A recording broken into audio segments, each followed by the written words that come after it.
October. 6 months since I found my son in Eleanor's cabin. The leaves outside the Richmond family court building had turned gold and rust, crunching underfoot as I walked from the parking lot at 9:30 on a Tuesday morning. 6 months.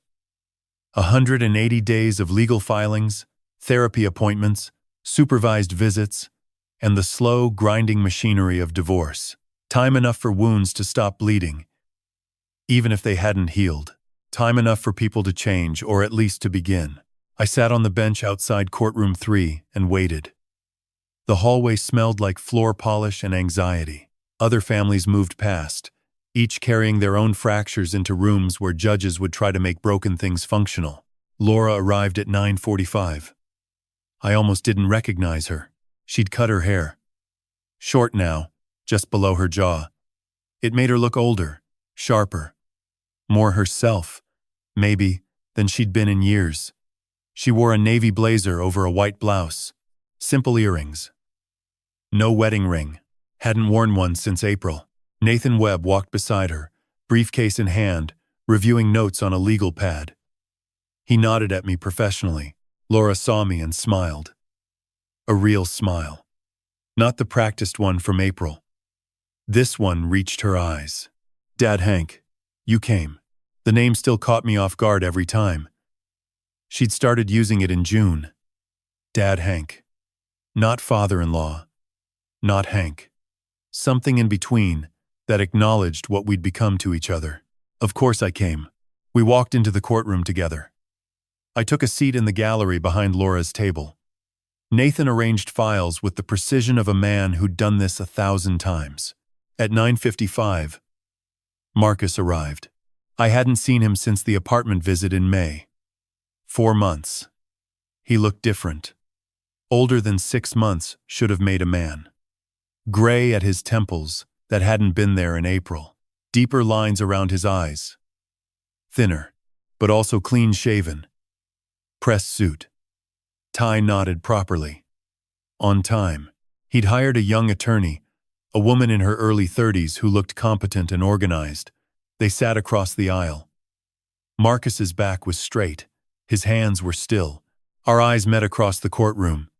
He nodded once. Small. Tentative. I nodded back. Not forgiveness. Not warmth. Acknowledgement that we were both still here. Still alive. Still trying, in our different ways, to navigate what he'd broken. All rise. Judge Catherine Alvarez entered. Late 50s. Experienced family court judge with a reputation for fairness and zero tolerance for dishonesty. Please be seated. We're here for Morrison versus Morrison. Custody determination and final asset division. Counsel, are we ready to proceed? Both attorneys confirmed. Nathan presented Laura's case first. Methodical. Devastating. The evidence was overwhelming, and Marcus's attorney didn't challenge the facts, only the interpretation of what they meant for his fitness as a parent. Photographs entered as Exhibit A bank statements, documenting $95,000 in dissipated assets as Exhibit B. The forged power of attorney as Exhibit C. Timeline of deception as Exhibit D. Supervised visitation compliance records as Exhibit E. Your Honor, Nathan concluded. Mrs. Morrison seeks primary custody to provide stability for her children while their father rebuilds the trust he systematically destroyed over 16 months. She does not seek to eliminate his relationship with Sophie and Ethan. She seeks to protect them while that relationship is reconstructed on honest ground. Laura took the stand. Calm, factual. Describing the discovery, the betrayal, the financial losses. When asked what she wanted, her answer was simple. I want my children to feel safe. I want them to know that actions have consequences. And I want Marcus to have the chance to be their father again, when he's earned it. Marcus's attorney called him to the stand. He stood, buttoned his jacket, and walked forward with the careful posture of a man carrying something heavy. He took the oath. And then, to his credit, he told the truth. I made catastrophic choices, Your Honor. I betrayed my wife. I stole from our family. I forged my father's signature.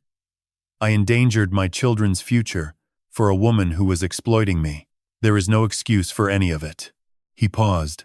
His voice was steady, but his hands gripped the witness stand rail. "I've been in weekly therapy since May. I have a new position at a smaller firm. I've attended every supervised visitation session, without exception, for 4 months. I'm not the man I was 6 months ago. I don't want to be that man ever again." His voice cracked slightly. "I love my children. Sophie and Ethan are everything I have left that matters. I understand why Laura doesn't trust me. I'm asking for the chance to earn back my children's respect. Not today. Over time. Consistently." Judge Alvarez reviewed documents in silence. The courtroom waited. Laura's hand rested flat on the table, still. Nathan's pen was motionless. Finally, the judge looked up. "Mr. Morrison, you possessed every advantage: education, family support, financial stability, professional training that should have made you immune to exactly the kind of manipulation you fell victim to. Instead, you chose, repeatedly and deliberately, to prioritize your desires over your family's welfare. The court finds this profoundly troubling." She paused. "However, this court also recognizes that people can change. Your therapy compliance is documented. Your visitation record is perfect. Your therapist's report indicates genuine progress." Judge Alvarez removed her glasses. "Therefore, primary physical custody is awarded to Mrs. Laura Morrison. The children will reside with their mother. Mr. Morrison is granted unsupervised parenting time every other weekend, Friday evening through Sunday evening. Holiday schedule divided per standard guidelines. Child support is set at $2,800 per month." She looked at Marcus directly. "Use this time wisely, Mr. Morrison. Rebuild the trust you destroyed. Be consistent. Your children deserve a father who shows up, every time, without fail." Marcus nodded. "Yes, Your Honor." The gavel struck. Court adjourned. That afternoon, Nathan called with the Dominique update. Federal trial had concluded 2 weeks prior. She'd been sentenced to 4 years in federal prison. Restitution ordered: $95,000 to the Morrison family, $85,000 to Tyler Barrett, $52,000 to Derek Whitfield's estate. Total: $232,000 she'd likely never fully repay. But the conviction was on record. Permanent. If she tried again after release, there'd be a trail. Outside the courthouse, October air crisp against my face. Laura took my arm as we walked to the parking lot. The leaves crunched. The sun was low and golden. "Thank you, Dad Hank," she said. "For everything. For telling me. For helping me. For Nathan. For choosing what was right when you could have chosen what was easy." I stopped walking. Looked at her. This woman who'd entered my life as a quiet daughter-in-law and become something closer to a daughter. "I didn't choose you over Marcus," I said. "I chose what was right. Sometimes those happen to be the same thing." She squeezed my arm. Across the parking lot, Marcus was getting into his car. Alone. He looked up one final time. Our eyes met over 50 feet of asphalt and 6 months of wreckage. He nodded once. I nodded back. Not forgiveness. Maybe not ever, but acknowledgement. He was trying, showing up, choosing, day by day, to be better. And that was something. Laura and I walked to my car together. The afternoon light was golden, slanting through the courthouse oaks, turning everything warm. "Eleanor would be proud," I said quietly. "Not of how we got here, of how we handled it. Truth with compassion. Justice without cruelty." Laura was quiet for a moment. Then, "I think she'd be proud of you. Most of all." We drove home. Toward Charlottesville. Toward Sophie and Ethan. Waiting with Laura's mother. Toward the life we were building from pieces of the one that shattered. toward whatever came next. I didn't go inside when I got home. I went straight to the workshop. The single bulb threw long shadows across the workbench. Across the tools hanging on pegboard in the order Helen had organized 20 years ago. Across the sawdust that never quite swept clean. The air smelled like cedar and linseed oil and something older than both. Memory. Maybe. Or just the scent of a place where a man spent more hours than anywhere else in his life. I sat on the stool by the lathe. In front of me, the workbench held the Kayak's spare cedar strips, cut in case I needed to replace a damaged plank. I wouldn't need them now. The Kayak was finished. Sitting in my truck bed unwanted. Like the man who built it. Helen's reading chair was still in the corner. Green corduroy. Worn through on the left armrest where she'd rest her elbow while turning pages. She'd spent hundreds of hours there while I worked. We didn't always talk. Sometimes the best conversations were just two people breathing the same air, comfortable enough to be quiet. After she died, I couldn't move it. Felt like erasing her. I sat there until the birds started up. Didn't sleep. Something was working through me the way moisture works through wood. Slow, invisible, changing the structure from the inside. By the time gray light crept through the windows, I wasn't the same man who'd driven home from Lake Oswego. I went inside. Made coffee, black, same cracked mug Helen bought at the Saturday market in 2004. The one with the blue heron mostly worn off from years of washing. Sat at the kitchen table we'd bought secondhand when Ryan was 3 and opened the drawer that always stuck. The folder was plain manila. Sullivan family in black Sharpie. I'd started it 7 years ago, when Ryan first asked for help with his down payment. Just temporarily. Just until he got on his feet. Temporarily had stretched into 84 months. I spread the statements across the table and picked up a pencil. Not a pen. Pencil. Because part of me still hoped the numbers would be smaller than I feared. That I could erase them and pretend I couldn't.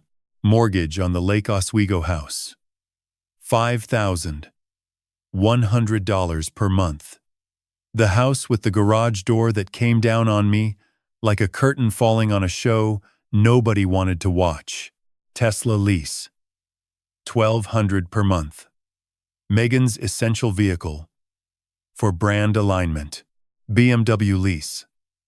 $980 per month. Ryan's car, that sat in the garage, most days, because he worked from home. Catlin Gable tuition.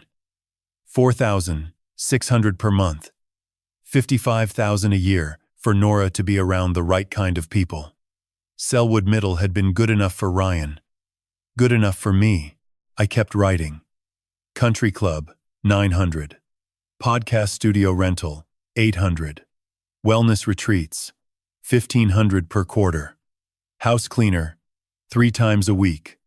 Landscaping, bi-weekly. Pool maintenance. 7 streaming platforms. Meal kits. Wine club. Personal trainer for Megan. Pilates for Megan. Botox for Megan. I was paying for my daughter-in-law's Botox. The woman who wouldn't let me through her garage door was smoothing her forehead with my retirement money. I added it up.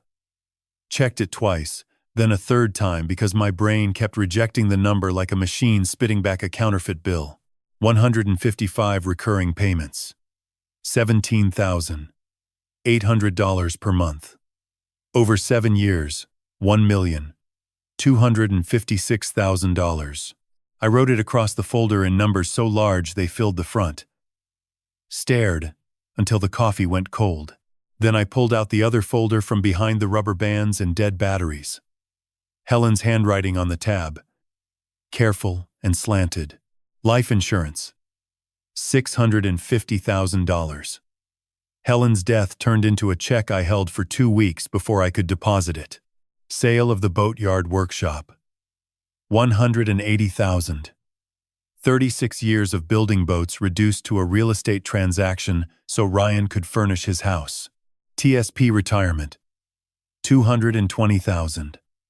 Every dollar saved carrying mail through ice and heat before I switched to boat building full-time. Home equity loan. $140,000. This house, paid off over 28 years, mortgaged again for Ryan's closing costs. Personal savings. $60,000. Coffee cans in the garage. Envelopes in Helen's recipe box. Quarters in a jar on the dresser. A lifetime of small denials that was supposed to mean security in old age. I'd taken everything Helen left me. Every dream of Nova Scotia and the Wooden Boat Festival. Every cushion against disaster. Every promise that growing old wouldn't mean growing poor. Fed it all into my son's life like lumber into a chipper, watching it come out the other side as something I couldn't recognize. The refrigerator kicked on with a groan. 19 years old. Light dead for 2. Seal leaking cold onto my ankles. But it worked. That's what you did when you grew up the way I did. You used things until they couldn't be used anymore. I looked at my hands. Calluses on every finger. A scar across my left thumb from a chisiganthrua. A slip in '97.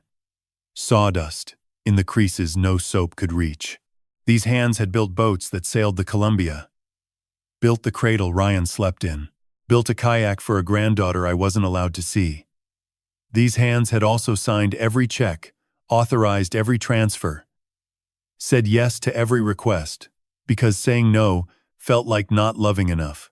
I closed Helen's folder. Laid it on the other one. 2 folders. 2 truths. Everything I'd given, and everything it cost.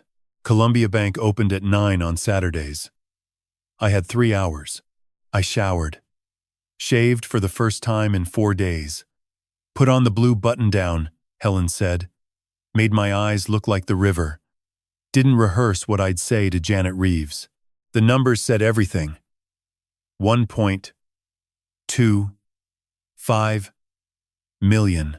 155 payments. 7 years. And a garage door that closed on the man who paid for everything behind it. The clarity from last night hadn't faded. It had hardened into something with edges, something that couldn't be guilted into softening or persuaded to wait 1 more month. My son needed to learn what I'd learned too late. That money isn't love. And love isn't money. And sometimes the kindest thing you can do for someone you've been carrying is to set them down and see if they can walk. I left the folder on the table. Didn't hide it. Let it sit in the morning light, numbers visible, truth undeniable. Because for the first time in 7 years, I wasn't asking what Helen would have wanted. I was asking what I needed.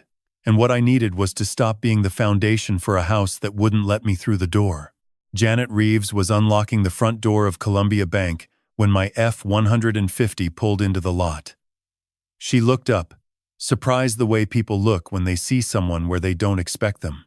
Saturday morning, 9 sharp, empty parking lot. Except for her Camry, and now my truck.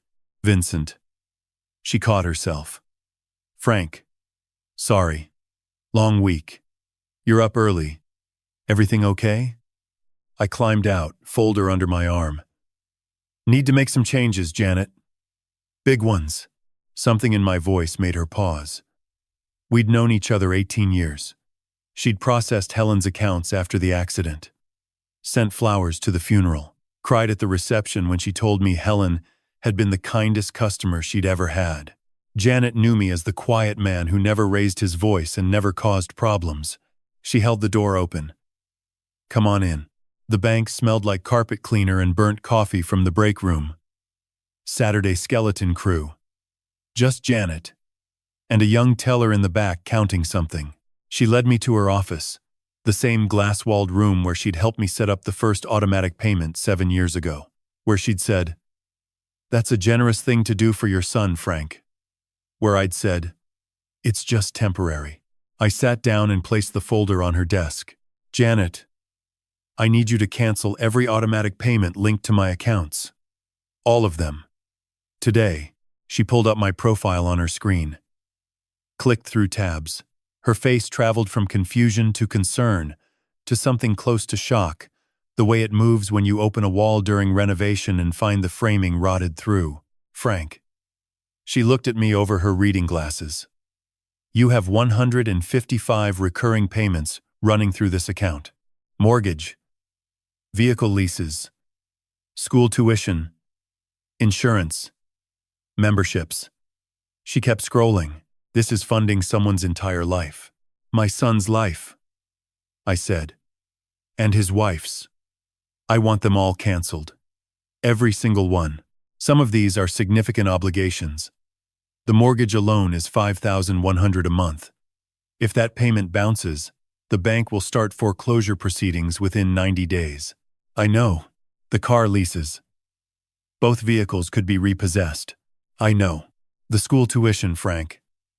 Catlin Gable doesn't negotiate. They'll remove your granddaughter from enrollment. Janet. I met her eyes. I know exactly what I'm doing, and I need you to help me do it. She studied me for a long moment. Then she pulled out a form and picked up her pen. Okay, this will take a while. Each cancellation requires individual processing. I've got time. For 7 years, I'd given all my time to people who couldn't even let me through their garage door. She worked through the list. Mortgage, Tesla lease, BMW lease, school tuition, country club, podcast studio, wellness retreats, house cleaning, landscaping, pool maintenance, streaming services, all 7. Meal kits, wine club, personal trainer, Pilates. Every time she read one aloud, and I confirmed the cancellation, something loosened in my chest, like cutting lashing ropes off a boat that's been tied to a dock too long. After nearly an hour, she looked up. All 155 automatic payments canceled effective immediately. But Frank, there's something else. She pulled up another screen. Ryan is listed as your power of attorney. If he has that authority, he could potentially reverse these cancellations. Reauthorize payments. Even access your accounts directly. I'd thought about that during my 3 hours of planning. Revoke it. Janet's fingers stopped above the keyboard. Power of attorney is serious, Frank. It means you trusted him to make financial and medical decisions on your behalf if you became incapacitated. I trusted him with a lot of things. I said, time to start trusting myself instead. She processed the revocation. Made me sign in 3 places. Had the young teller notarize it. The pen felt heavier than it should have for something so simple. 3 signatures to undo years of blind faith. Done. Ryan Sullivan no longer has power of attorney over your accounts or medical decisions. She set the forms aside. Anything else? Life insurance. I need to change the beneficiary. She pulled up the policy. Currently, Ryan is primary. Nora is secondary. You want to swap them? No. Nora as the sole beneficiary. Remove Ryan entirely. Her hand hovered over the keyboard. Frank, that's your son.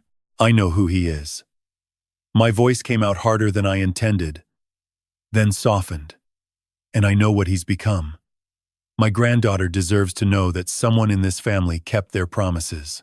She deserves something that can't be canceled with a garage door button. Janet typed. Done. Nora Sullivan. Sole beneficiary.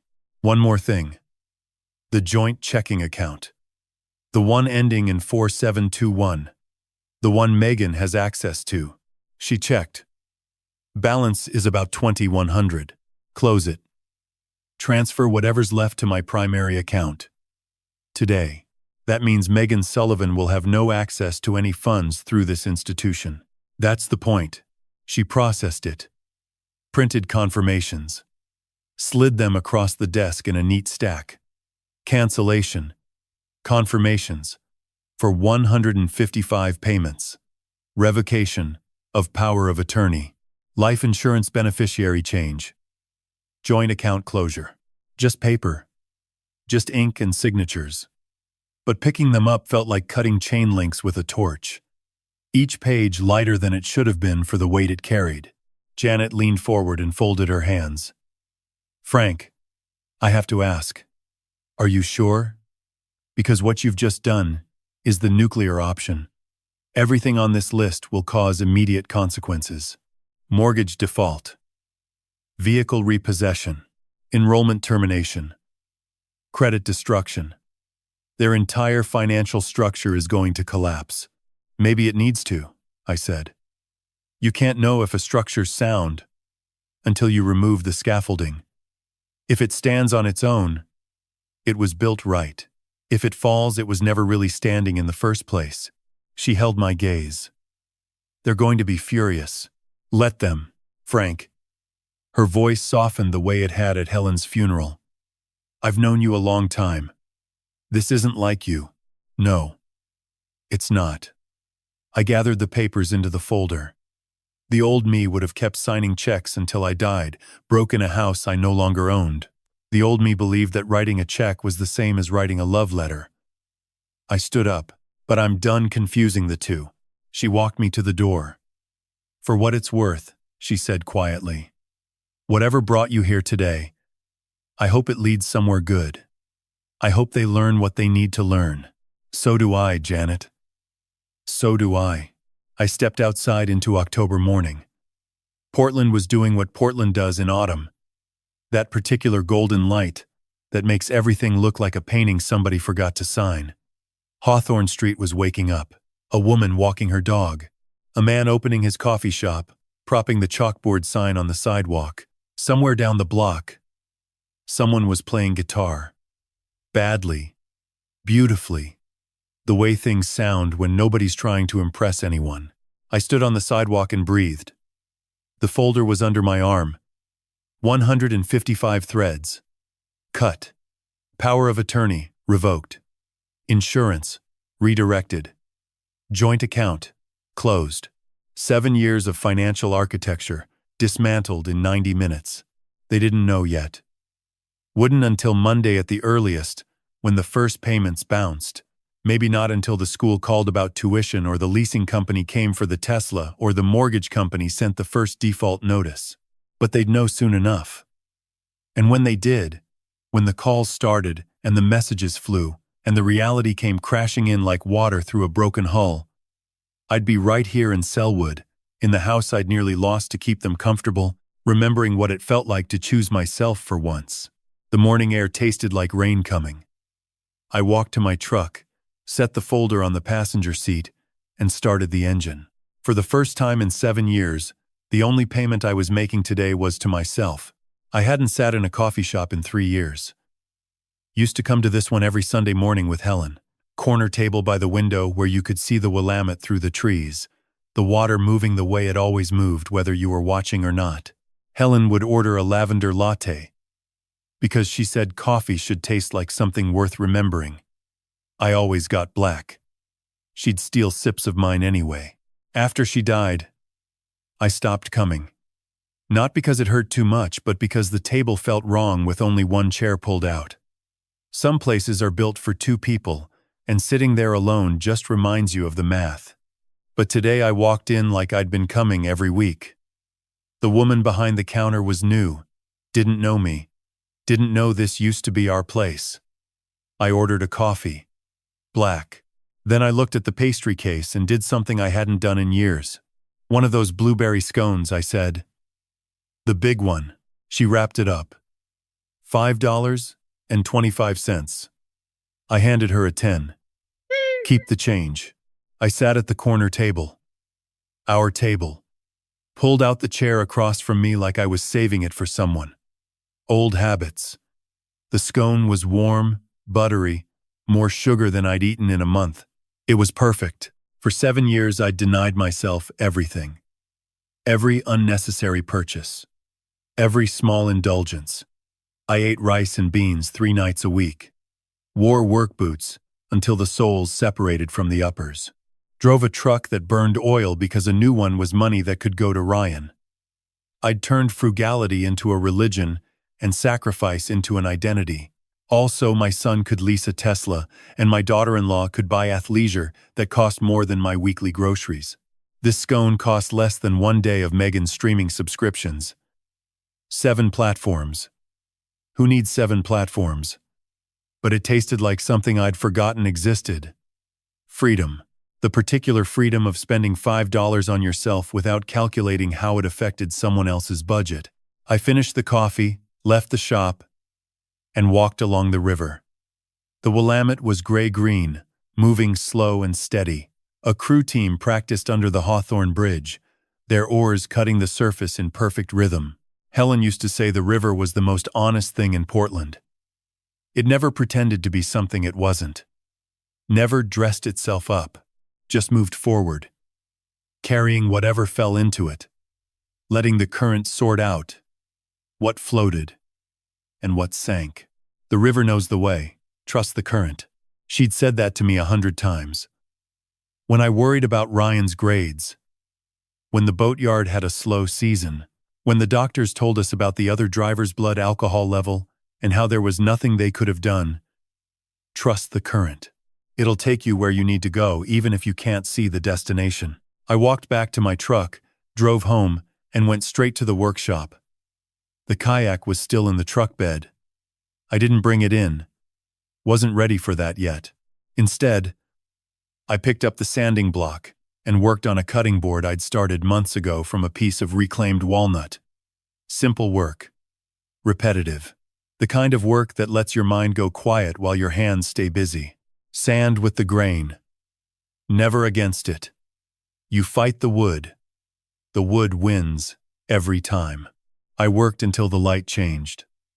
October afternoons in Portland have a golden quality that lasts about 40 minutes before the gray takes over. I watched it move across the workshop floor, catching the dust motes, turning them into something almost beautiful. Helen would have said it looked like the air was full of tiny stars. I went inside, took a shower, made dinner. 2 eggs scrambled, toast with the blackberry jam I'd been saving for some occasion that never came. $8 a jar. I used to think that was too much for just me. Tonight it tasted like I deserved it. I picked up the book I'd been meaning to read for 2 years. Opened it to page 1. Got through 3 chapters before my phone buzzed on the kitchen counter. 6:47 in the evening. Megan, streaming services aren't working. All of them say payment declined. Can you look into it? I read the message. Set the phone face down on the counter. Went back to my book. 7:15. Ryan. Hey, Dad. Podcast hosting company emailed Megan. Says the account's been suspended for non-payment. She's freaking out. Also, the electric bill came back returned. Can you check what's going on with the bank? I read it. Felt nothing where guilt used to live. Just a smooth, flat surface, like a plank sanded down to bare wood. I set the phone down. By 8 o'clock, the buzzing was constant. Every 15 minutes, another vibration against the countertop. 8:12. Megan. Tesla payment declined. Lease company says we're in default. This is serious, Frank. 8:31. Ryan. Dad, something's wrong. Multiple payments are bouncing. The mortgage, the cars, Megan's studio. Call me, please. 8:55. Megan. Country Club suspended our membership. The BMW company sent a warning letter. What is happening? 9:20. Ryan. Dad. Call me now. Something is very wrong. I got up from my chair. Walked to the kitchen. Made myself a sandwich. Turkey on wheat, mustard. A slice of tomato from the plant on my back porch that Helen had started from seed the year before she died. I'd kept it going every season since. Didn't know if that was love or habit. Maybe there wasn't a difference. The phone kept buzzing in the other room, muffled, persistent, like a wasp trapped behind glass.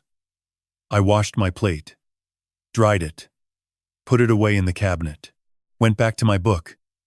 Read 2 more chapters. Good book. Should have started it years ago. But I'd been too busy managing other people's lives to live my own. I fell asleep in my chair around 11. Deep, easy sleep. No guilt circling in my chest like water that wouldn't drain. No mental math, calculating next month's transfers, worrying whether Ryan's mortgage would clear before the insurance premium hit. Just sleep. The kind I used to have before Helen died. Before the promises I made at her grave turned into chains I locked around my own wrists. I dreamed about the river. Helen was sitting on the bank, bare feet in the water, reading one of her paperbacks. She looked up when I sat down beside her. Didn't say anything, just smiled and went back to her book. The river moved past us, carrying leaves and light and whatever the current decided was ready to go.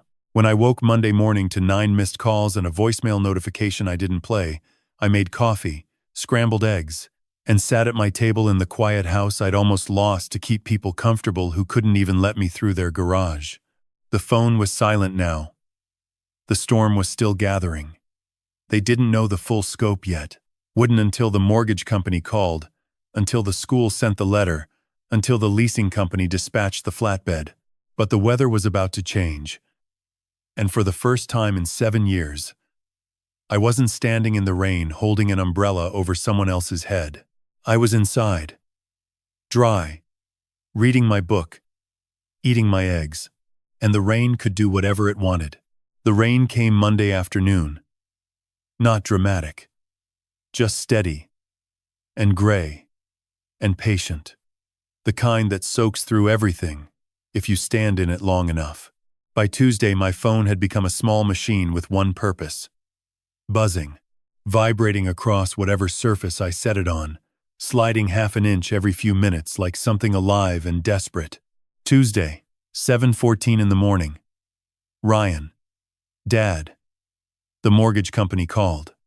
October payment returned. They said there's a 30-day grace period before foreclosure proceedings. Please tell me this is a mistake. Tuesday, 11:40. Megan. The podcast hosting company deleted all my archived episodes. 2 years of content. Gone. Because of one missed payment. Do you understand what you've done? I understood exactly what I'd done. I'd stopped paying for a podcast that taught strangers to cut their parents out of their lives. I didn't text that back. Set the phone down and went outside.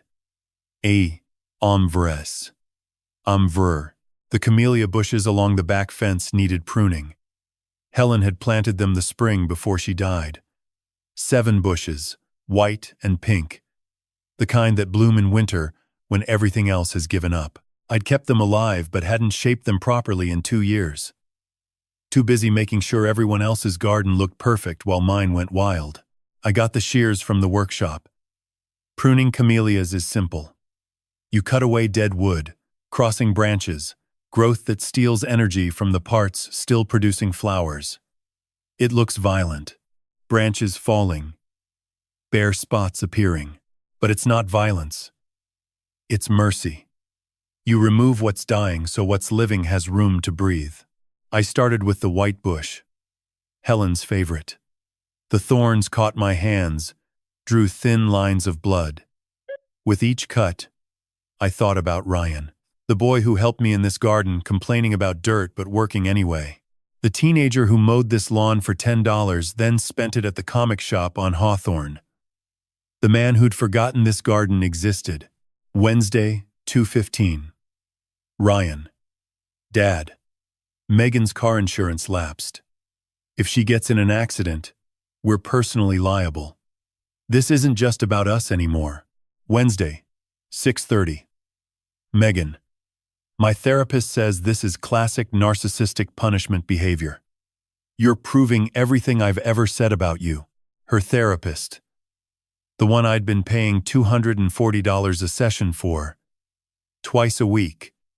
Nearly $25,000 a year for someone to validate Megan's belief that I was the problem. I cut another dead branch. Let it fall. Thursday brought the message I'd been bracing for. Ryan, 8:17.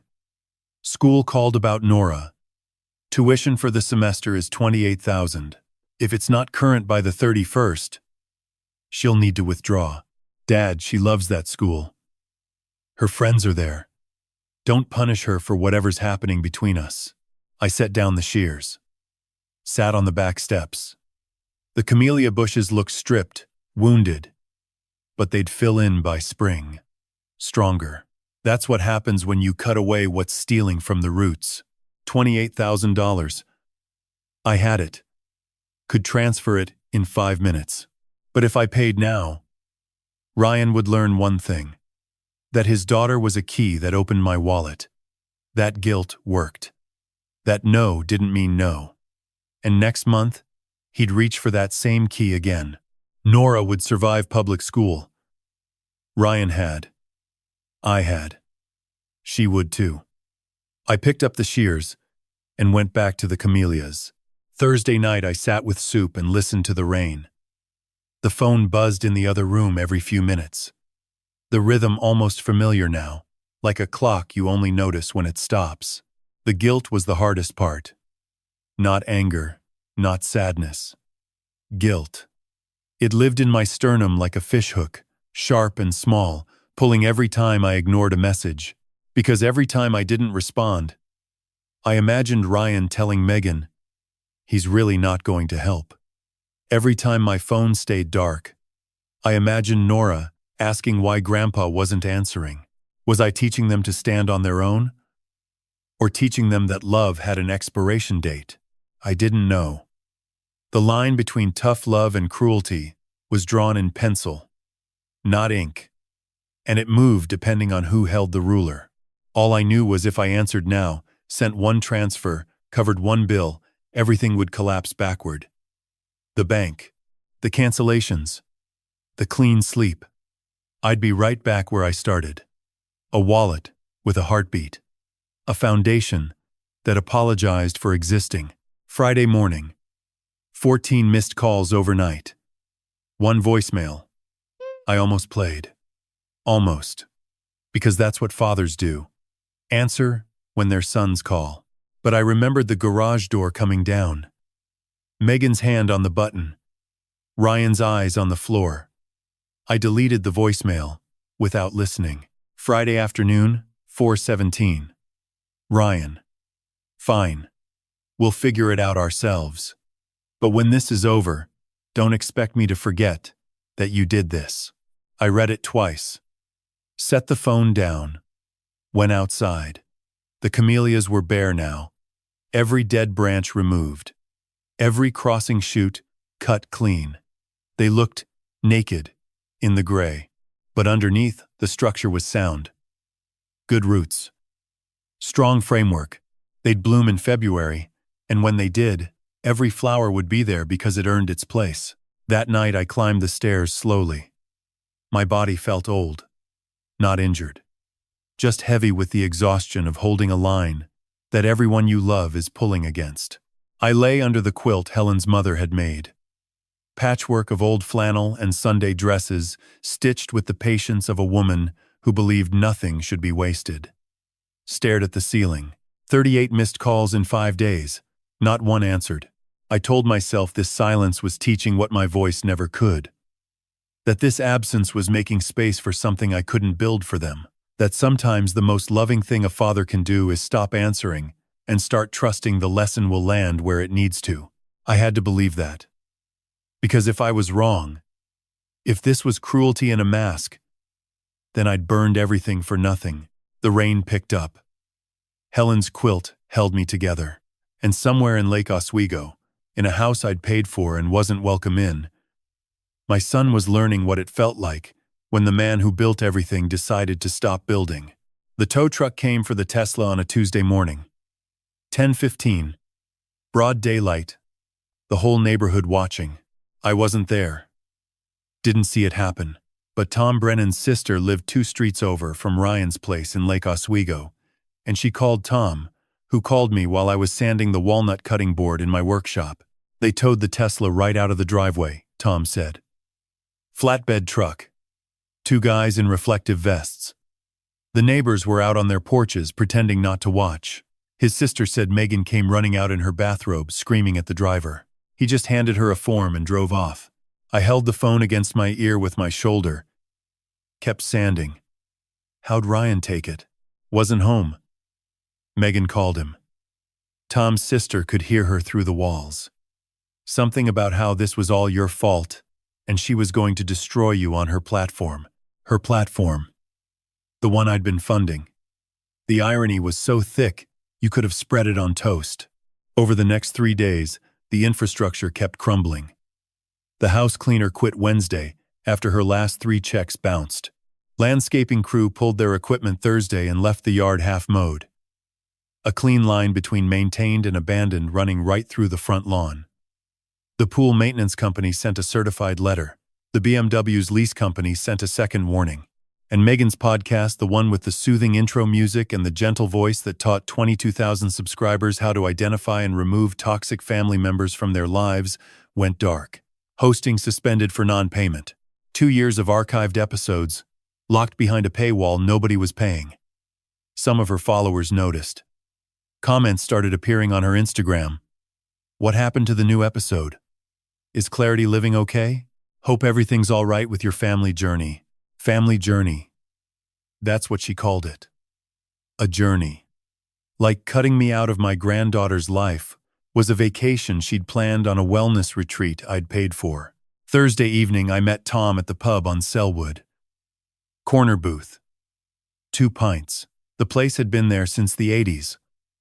All dark wood and trailblazers, memorabilia, and the comfortable smell of years soaked into the grain.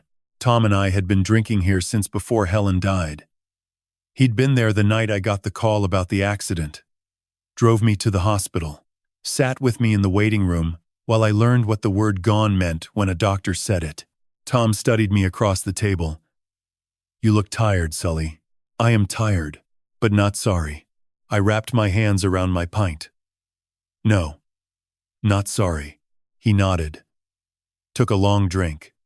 Frank, you know I'm not going to lecture you.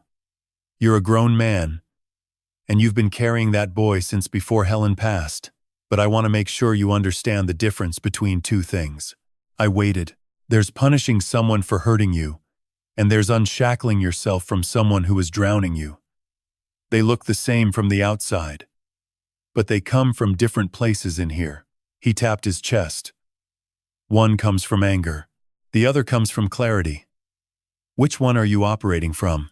I thought about it. Really thought. The pub hummed around us. Glasses clinking. Someone laughing at the bar. Rain against the windows. Clarity, I said. I'm not trying to hurt him. I'm trying to stop being the reason he never learned to swim. Tom raised his glass. Then you're doing the right thing. Even if it doesn't feel like it. Even when it feels like the worst thing you've ever done. We drank in silence for a while. The comfortable kind. 2 old men who'd built boats together for 20 years and didn't need words to fill the space. Friday morning my phone rang. Not a text. Not Ryan or Megan. A number I recognized from the school directory I'd memorized when Nora started at Catlin Gable. Mr. Sullivan? A woman's voice. Professional. Practiced. This is Miss Thornton from Catlin Gable School.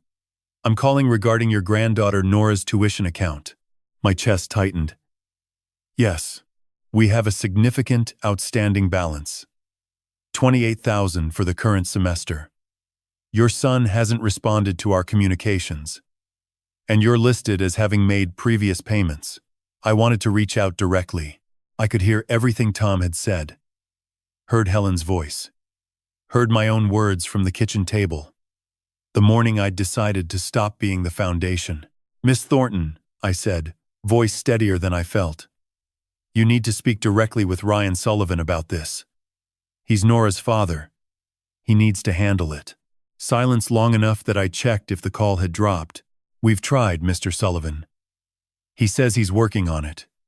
But the deadline is the 31st. And without payment, Nora will need to withdraw. I understand. But I'm not the one responsible for that account anymore. Ryan needs to resolve this himself. More silence. Then, very quietly, I see. Thank you for your time. She hung up. I set the phone down. My hands were trembling. $28,000 sitting in my account right now. 5 minutes to transfer. 1 call to save Nora from losing her school. But Tom's words sat heavier than the guilt. You're not punishing him. You're unshackling yourself. And if I swooped in now, I'd be teaching Ryan the same lesson I'd been teaching for 7 years. That consequences weren't real. That Dad would always catch him. That Nora was a lever that could pry open any boundary. Public school wouldn't kill her. It might even free her. From the pressure of being perfect. From the weight of belonging to a world built on someone else's money. From the lie that expensive meant better. Saturday brought one final message before the week turned. Megan, 11:45 at night. You think you've won, Frank? You think cutting us off makes you righteous? I have 22,000 followers. I'll tell every single one of them what kind of father-in-law you really are. I'll make sure the whole world knows what you did to your own family. I read it in bed, under Helen's quilt. The rain was steady on the roof, the rhythm of it almost soothing now, like the world was trying to wash something clean. 22,000 followers. She still thought this was about audience. Still thought the currency that mattered was attention and influence, and the number of people who validated your choices from behind a screen. I deleted the message, closed my eyes, and then, Sunday morning, just after 9, my phone rang again. Not Ryan, not Megan, not the school. Janet Reeves, Columbia Bank. Her voice wasn't the calm, professional tone I was used to. It was tight, urgent, almost shaking. Frank, can you come in first thing tomorrow morning? I've been reviewing Ryan's old account activity, trying to make sure we caught everything, when we revoked the power of attorney. And I found something. She paused. Something very wrong. I sat on the edge of my bed. The quilt pooled around my waist. The rain had stopped. The house was completely silent for the first time in days. What kind of wrong, Janet? The kind I'm required to report, Frank. The kind that changes everything. Janet Reeves was already standing behind the glass door when I pulled into the Columbia Bank parking lot at 8:45 on a Sunday morning. Banks don't open on Sundays. The fact that she had called me at home, on a weekend, using a tone I had never heard from a woman who once processed my mortgage without blinking, told me everything I needed to know before I even turned off the engine. She held the door open with one hand and a manila folder with the other. Coffee's in the break room, she said. You're going to need it. We sat in the same office where, 3 weeks earlier, I had canceled 155 automatic payments. The chair still had the dent from my weight. The notary stamp was still on the corner of her desk, but the folder she placed between us was new, thicker, heavier, and stamped with a red tab I had never seen on any bank document before. Frank, after you revoked the power of attorney, our compliance team ran a standard audit on the account activity for the past 36 months. She opened the folder and turned it so I could read. This is what they found. The first page was a spreadsheet. 3 columns. Date, amount, destination. The entries started small, $2,800 in March, 3 years ago, and grew like a vine climbing a fence. $5,000 in June, $8,000 in September, $12,000 the following January. The amounts varied, but the pattern didn't. Every withdrawal was made under the power of attorney I had signed in this very building 7 years ago.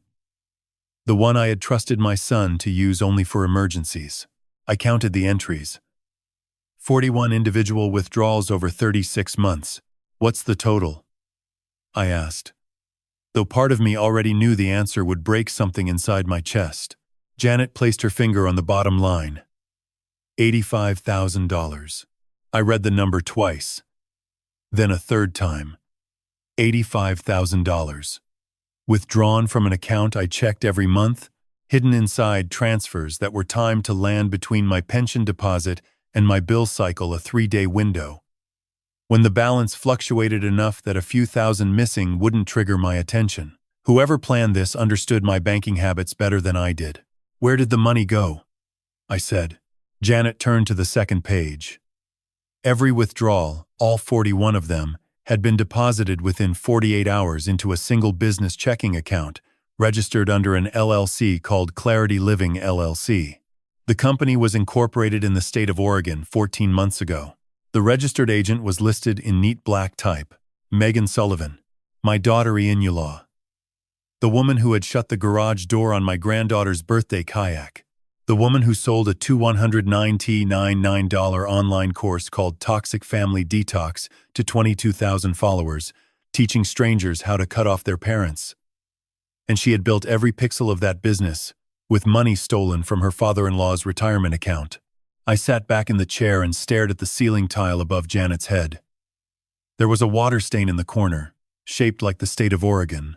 I focused on it because focusing on the spreadsheet made my hands shake. This isn't just a family matter anymore, Frank. Janet's voice was steady, but careful. The way a nurse speaks before drawing blood. Under Oregon law, unauthorized withdrawals from an elderly person's account using a power of attorney constitute elder financial abuse. It's a Class C felony, and because the funds crossed into a business entity, there may be federal wire fraud implications. She slid a business card across the desk. Detective Ana Rivera, Financial Crimes Unit, Portland Police Bureau. The card was white with blue lettering, the kind of card that changes the temperature of a room the moment it touches the table. I'm required to file a suspicious activity report with FinCEN. Janet continued. That's already in process. But whether you pursue criminal charges is your decision. I picked up the card. It weighed almost nothing. It weighed everything. Does Ryan know you found this? I asked. No. The audit was internal. He has no access to the account since you revoked the POA. I nodded slowly. The math rearranged itself in my head like lumber on a workbench. $1,256,000 in known payments over 7 years. $17,800 every month for a mortgage, 2 car leases, private A-school tuition, a country club, a podcast studio, wellness retreats, and a lifestyle I could see but never touch. That was the number I had calculated in my workshop. The one that made me drive to this bank 3 weeks ago. Now add $85,000 more. Taken quietly, transferred quickly, buried inside an LLC that sold advice about cutting off the very man whose money kept the lights on. Total cost of loving my son, $1,341,000. I placed the business card in my shirt pocket, the same pocket where I used to keep Helen's grocery lists. I thanked Janet. I asked her to make me a copy of every page in that folder. She did 47 pages, stapled twice, placed inside a plain white envelope. I drove south on McLaughlin Boulevard toward Tigard, where Ryan had been staying in a friend's apartment since Megan locked down the Lake Oswego house. The October sky was the color of wet concrete. The Willamette River ran beside me for 6 miles before the road curved inland, and I thought about Helen's words etched inside the kayak. The river knows the way. Trust the current. The current was taking me to my son's door, not with a check, not with a lecture, with 47 pages of proof and a question I had earned the right to ask. The envelope sat on the passenger seat, exactly where the kayak had been 3 weeks ago. I had brought my son a gift that night, too. He hadn't accepted it. Tonight, he wouldn't have a choice. The apartment complex in Tigard was the kind of place that apologized for itself before you even parked. 2 stories. Beige stucco peeling at the corners, a shared balcony with a bicycle chained to the railing, and a plastic chair that had faded from green to gray. Unit 2OD. I found it by counting doors from the stairwell.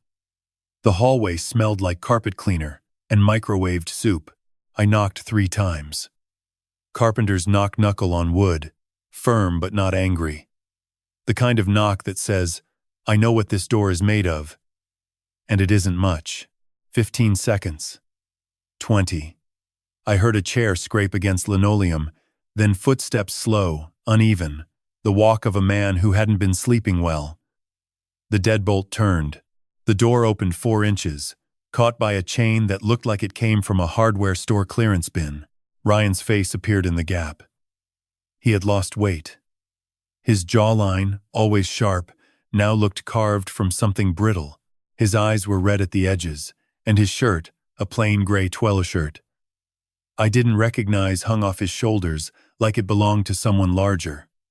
He was 40 years old and looked 55. Dad. Not a greeting. A measurement.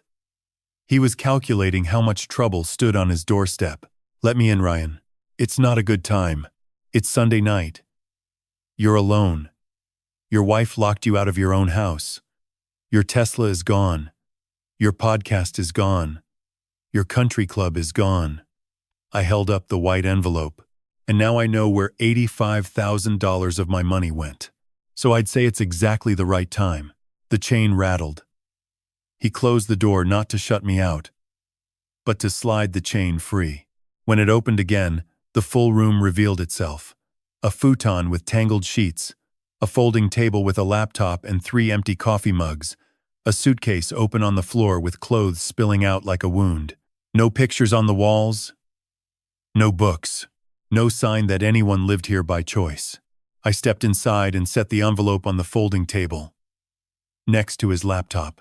He stared at it the way a man stares at a certified letter from the IRS, knowing the contents before opening it, dreading the confirmation. Sit down, I said. He sat on the futon. I took the folding chair across from him. The distance between us was 4 feet. The distance between who we used to be felt like the width of the Willamette. Janet Reeves ran a compliance audit after I revoked your power of attorney, I began. 41 withdrawals over 36 months. Everyone made under the POA I gave you for emergencies. Everyone deposited into a business account registered to Clarity Living LLC. I paused. Megan's company. Ryan didn't flinch. He didn't deny it. He pressed both palms against his knees and stared at a spot on the carpet between his feet. A small brown stain that neither of us cared about, but both of us studied. I know, he said. 2 words. No defense. No redirect. No therapy language about boundaries or healing journeys. Just the bare, cracked admission of a man who had been carrying a secret the way a roof carries snow quietly until the structure gives. You knew she was taking my money, I said. She told me it was an investment, that the course would pay it back in 18 months, that your account had enough cushion. He rubbed his face with both hands. By the time I realized how much she'd taken, I was already in too deep. She said if I told you, she'd take Nora and file for full custody. She had texts, recordings, things she'd saved from arguments, taken out of context. She said no court would side with me. So you let her steal from your father to keep your daughter. I let her steal from my father because I was afraid. His voice cracked on the last word, not dramatically. Not like a movie, more like a dry branch underfoot. A sound you barely hear but can't unhear. I opened the envelope and spread the 47 pages across the folding table. Bank statements, transfer records, the LLC filing. The timeline Janet had highlighted in yellow. Every page was a chapter in a story my son had been living inside for 3 years. A story where the villain slept beside him, and the victim lived across town in a workshop that smelled like cedar. She coached me, Ryan continued, his eyes still on the carpet. Not just about the money, about you. She said your visits were destabilizing Nora, that your old-fashioned values were toxic. She gave me scripts, actual scripts, for what to say when you called. Set the boundary, Ryan. Hold the line, Ryan. I repeated her words so many times they started to feel like mine.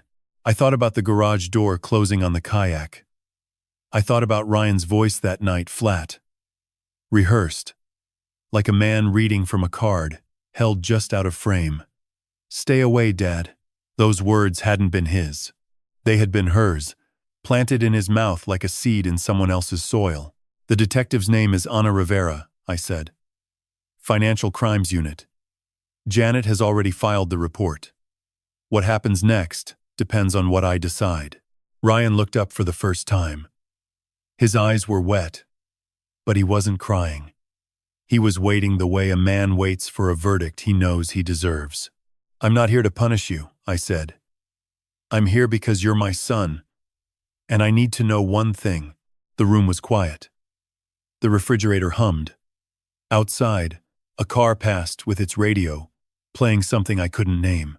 Was any of it real? The boundary talk, the therapy language, the course, the garage door. Was any of it yours? Or was all of it hers? Ryan swallowed. He looked at the pages spread across the table, then at me, then at his own hands, the hands I had taught to hold a chisel, to measure twice, to sand with the grain. "The fear was mine," he said. Everything else was hers. I leaned back in the folding chair. The plastic creaked under my weight. I looked at my son, 40 years old, sitting on a borrowed futon in a borrowed apartment, stripped of every luxury I had paid for, and I saw something I hadn't seen in 7 years. The truth, it was thin, and it was shaking, and it lived behind a door held shut by a $2 chain.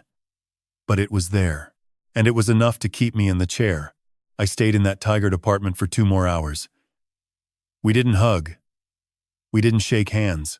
We sat across from each other with 47 pages between us and talked the way 2 men talk when they've run out of lies, slowly, carefully, like walking across a frozen lake. By the time I left, it was almost midnight. I told Ryan 3 things. Don't contact Megan, don't move money, and don't disappear. He nodded at each one the way a man nods when he knows he's lost the right to argue. I drove home with the window cracked. The October air smelled like wet asphalt and Douglas fir. I didn't turn on the radio. I didn't need noise. My head was already full, $85,000. 41 withdrawals. A daughter-in-law who had scripted my son's rejection of me, like a playwright blocking a scene. Every red light between Tigard and Selwood gave me another minute to sit with that fact. Monday morning, the scaffolding didn't just fall, it evaporated. At 9:15, a process server delivered a cease and desist letter to the Lake Oswego house on behalf of Columbia Bank's legal department, notifying Megan Sullivan that the Clarity Living LLC account had been flagged for suspicious activity. By 9:45, the payment processor that handled Megan's $299 course enrollments froze the merchant account pending investigation. By noon, every recurring subscription tied to Clarity Living, the podcast host, the email platform, the landing page builder, the scheduling software, received notice that the linked payment method was invalid. I didn't do any of this. The bank's compliance team and the SAR filing did it for me. Once the gears of institutional process start turning, they don't call ahead. Tom Brennan phoned me at lunchtime. He'd heard from a neighbor in Lake Oswego. Not gossip. Just observation that a locksmith had arrived at the house that morning, and Megan had been seen loading 2 large suitcases into a rented Nissan Altima. The BMW was already gone, towed 4 days earlier. The Tesla had been repossessed the week before that. The driveway that once held 2 luxury vehicles now held a rental car and a woman in sunglasses trying to leave before the neighbors finished their coffee. "She's running," Tom said. "Where?" "Scottsdale. Her mother lives there. I heard her on the phone through the open garage. Same garage she closed on you 3 weeks ago." I let the irony sit. The garage door that had started everything was now the exit. By Tuesday, the Clarity Living Instagram account, 22,000 followers, curated affirmations, pastel graphics with phrases like, "Your peace is not negotiable," went silent. The last post, uploaded 5 days earlier, read, "Sometimes the bravest thing you can do is walk away from someone who refuses to grow." 312 people had liked it. None of them knew the woman who wrote it had funded her bravery with an old man's pension. Wednesday brought a message I hadn't expected. A Portland journalist named Sarah Kwan, who covered lifestyle influencers for a regional online magazine, sent me an email through the bank's forwarded contact. She had received a tip, she didn't say, from whom, that Clarity Living's finances were under investigation. She wanted a comment. I deleted the email. My family's shame was not content. Thursday evening, I was sanding the gunwale of a small bookshelf, a project to keep my hands busy, when my phone rang. It was a number I didn't recognize. but the area code was local. "Mr. Sullivan? This is Detective Ana Rivera, Portland Police, Financial Crimes Unit." Her voice was calm, professional, the verbal equivalent of a clean workbench.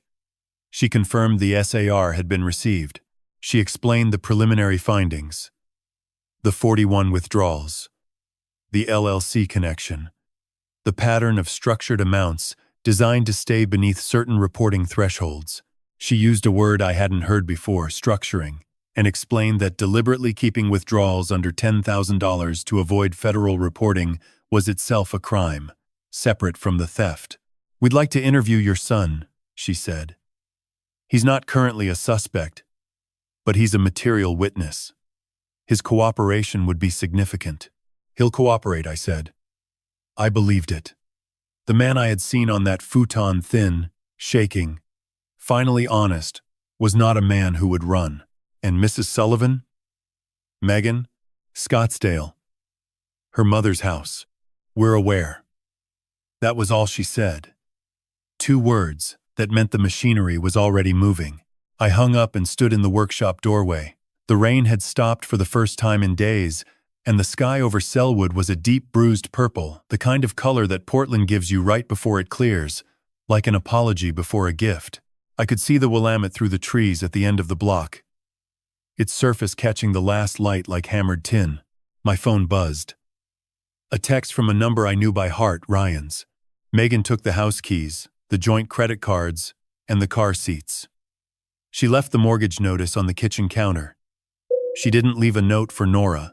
I read the last sentence 3 times. She didn't leave a note for Nora. A woman who had built an empire telling strangers how to protect their peace had walked out of her stepdaughter's life without a single written word. Not a paragraph, not a sentence, not even her name. The next text came 2 minutes later, from a different number. It was short, misspelled, and it broke me in a way that $85,000 and 155 payments never could. "Grandpa, can I come home? Please, Nora." I sat down on the workshop stool, the one with the cracked vinyl seat that Helen used to joke was older than our marriage. I pressed the phone against my chest. The screen went dark. The workshop smelled like pine and linseed, and decades of sawdust pressed into the concrete floor. I typed back 2 words. "Always, sweetheart." Then I called Tom Brennan and asked him to bring his truck. Tom Brennan arrived in his Ford Ranger at 6:15 the next morning, 2 coffees in the cup holders, and a moving blanket folded behind the seat. He didn't ask questions. 30 years of friendship had taught him when to talk and when to drive. This was a driving morning. We crossed the Selwood Bridge as the sun cracked through a seam in the clouds. A thin line of gold over the Willamette that lasted maybe 90 seconds before the gray swallowed it again. Portland gives you beauty in small doses, like a miser handing out coins. You learn to catch it, or you miss it. The Lake Oswego house looked different in daylight, without the BMW in the driveway and the landscaping crew on the lawn. The hedges had already started to lose their shape just 10 days without maintenance, and the edges blurred, the symmetry broke. The front walkway had 2 Amazon packages sitting unopened by the door, rain-awapped and forgotten. The garage door, that door was open for the first time since the night I brought the kayak. Inside, an empty space where the Tesla used to be, a stack of collapsed moving boxes, and a recycling bin, overflowing with pastel-colored Clarity Living promotional materials. Nora was sitting on the front steps with 2 suitcases. One was a full-size roller, navy blue, scuffed at the corners. The other was smaller, a carry-on with a sticker of Mount Hood on the side and another of a cartoon otter holding a wrench. She was wearing jeans, white sneakers, and a green rain jacket 2 sizes too big. Her hair was pulled back in a ponytail that looked like she had tied it herself in the dark. She stood up when she saw the truck. She didn't wave. She didn't smile. She picked up both suitcases and walked toward us the way someone walks out of a building after a fire alarm, steady, deliberate, not looking back. I got out and met her halfway up the driveway. She set the suitcases down on the wet concrete and looked at me. Her eyes, Helen's eyes, that same shade of gray-green that changed with the weather, were dry but heavy. The kind of tired that sleep doesn't fix. I packed everything that matters, she said. It fit in 2 bags. 15 years of life in a 4-bedroom house with a pool and a home office and a walk-in closet, and everything that mattered to a girl fit in 2 suitcases. I thought about that. I'm still thinking about it. Tom loaded the bags into the truck bed and covered them with the blanket. He didn't speak to Nora, because he knew she didn't need words from a stranger right now. He just nodded. The way men of his generation nod. A full sentence, compressed into a single movement. Nora climbed into the middle seat of the Ranger. I took the passenger side. Tom drove. We pulled out of the driveway, and I watched the house shrink in the side mirror glass front, cedar siding, a mailbox shaped like a little barn that I had installed myself 4 years ago. The mortgage was 2 payments behind now. In 60 days, it would enter foreclosure proceedings. In 90, the bank would list it. The house I had paid $5,100 a month to keep would belong to a stranger by spring. Nora didn't look back. Not once. We drove in silence for 12 minutes before she spoke. She didn't even say goodbye. Her voice was flat, factual, as if she were reading a weather report. She packed while I was at school. When I came home, her closet was empty and the car seats were gone. She left the mortgage papers on the counter and a sticky note on the fridge that said, "Call your father." I let the silence hold for a moment. Rain tapped the windshield in an uneven rhythm, like fingers drumming on a table. "Your father knows you're coming to stay with me," I said. "He and I talked. Is he okay?" "He will be." She nodded. That same compressed nod. She was already learning the language. We crossed back over the Selwood Bridge and turned onto the familiar streets, the coffee shop on Hawthorne, the bookstore with the cat in the window, the corner where Helen used to buy dahlias from a woman named Mrs. Park every Saturday in August. Nora had visited this neighborhood 100 times, but always as a guest. Today she was coming home. I opened the front door.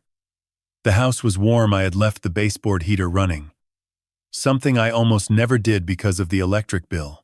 The living room smelled like coffee, and the faint trace of linseed oil that had seeped into every surface over 4 decades. Helen's green corduroy chair sat in the corner by the window, a reading lamp beside it, a stack of paperbacks on the side table.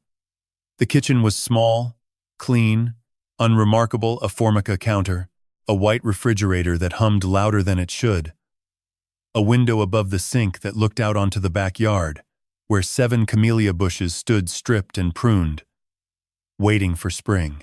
I led Nora down the hallway to Ryan's old room. I had cleaned it the night before. Fresh sheets, a cleared desk, the closet emptied of storage boxes. On the shelf above the bed, I had left 3 things: a framed photo of Helen holding Ryan as a baby, a small wooden model of a sailboat that Ryan had built when he was 12, and a reading lamp with a green glass shade. Nora set her carry-on on the bed and unzipped it. She pulled out a spiral notebook, 2 mechanical pencils, a graphing calculator, a dog-eared copy of A Brief History of Time, and a small framed photograph of herself with Helen taken at the Willamette Riverbank when she was 6 years old. She placed the photo next to Helen's on the shelf. 2 frames, 2 generations, 1 wall. "This is good," she said quietly. She touched the wooden sailboat on the shelf, running her finger along the tiny mast her father had carved 28 years ago. "Did Dad really make this?" "Every piece. Took him the whole summer." She held it for a moment, then placed it back exactly where it had been. She sat on the edge of the bed, pulled her knees to her chest, and looked out the window at the workshop in the backyard. The sloped roof, the single bulb glowing behind the dusty glass, the open door where sawdust caught the light like gold dust in a river. "Can you teach me?" she asked. "Teach you what?" "Whatever you were building out there."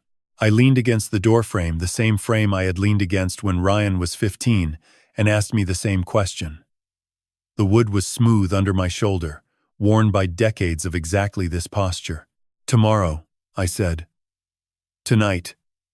You rest." She nodded. I closed the door, halfway, not all the way, never all the way, and walked to the kitchen to heat soup. Outside, the rain returned, steady and familiar, filling the gutters and running down the driveway toward the street, toward the river, toward wherever the current decided to take it. 2 suitcases. That's what 15 years in a glass house came down to. 2 suitcases, a graphing calculator, and a photograph of a grandmother she barely remembered, but already resembled. I stood at the sink, looking out at the camellias. They were bare, stripped to their bones, patient. In 4 months, they would bloom white and pink, exactly the way Helen had planned. Some things just need to survive the winter. Monday morning. Augusta County Courthouse. The building sat on a low hill at the edge of Staunton. Red brick, darkened by a century of rain and frost. I had driven past it 1,000 times on the way to the feed store. Never once imagined I would walk through its doors to prove I was sane. Frank Maddox was waiting on the front steps at 8:15. Briefcase in one hand, coffee in the other. He wore the same charcoal suit he had worn to Ruth's funeral 3 years ago. The knot of his tie was military tight. "How do you feel?" he asked, like a man about to be put on trial for the crime of being old. "Good. Use that anger, but keep it behind your eyes." The courtroom was smaller than I expected. Wood-paneled walls, fluorescent lights that buzzed like trapped wasps, an American flag hanging limp in the corner.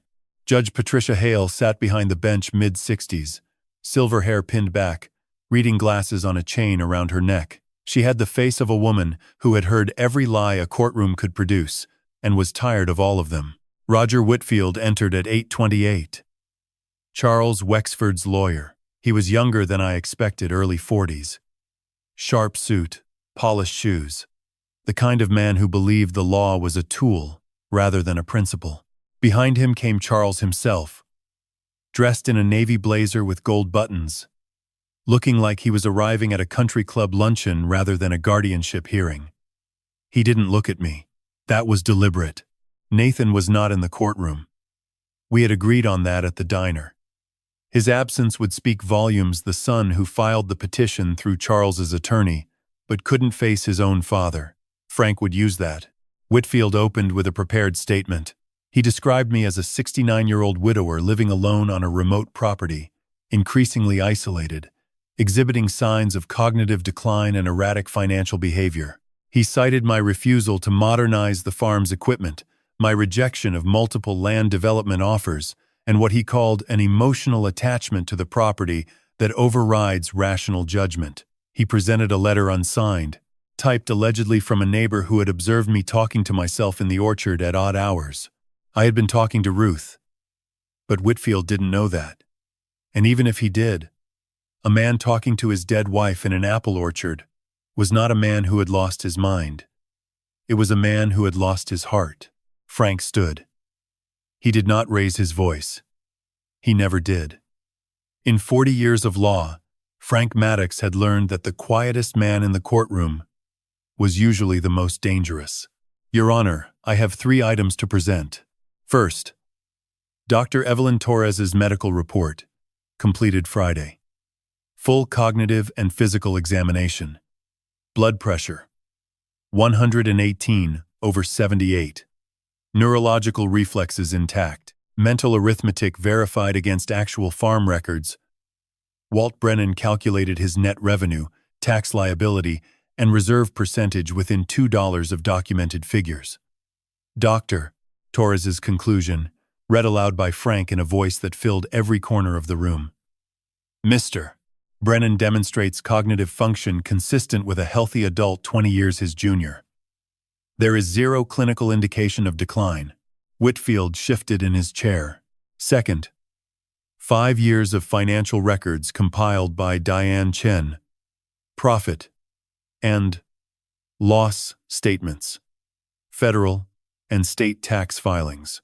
Bank statements showing consistent income of $280,000 to $310,000 annually, with reserves averaging $94,000.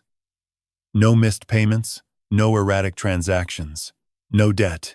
This, Frank said, holding the folder so Judge Hale could see its thickness, is not the financial record of a man who needs protection.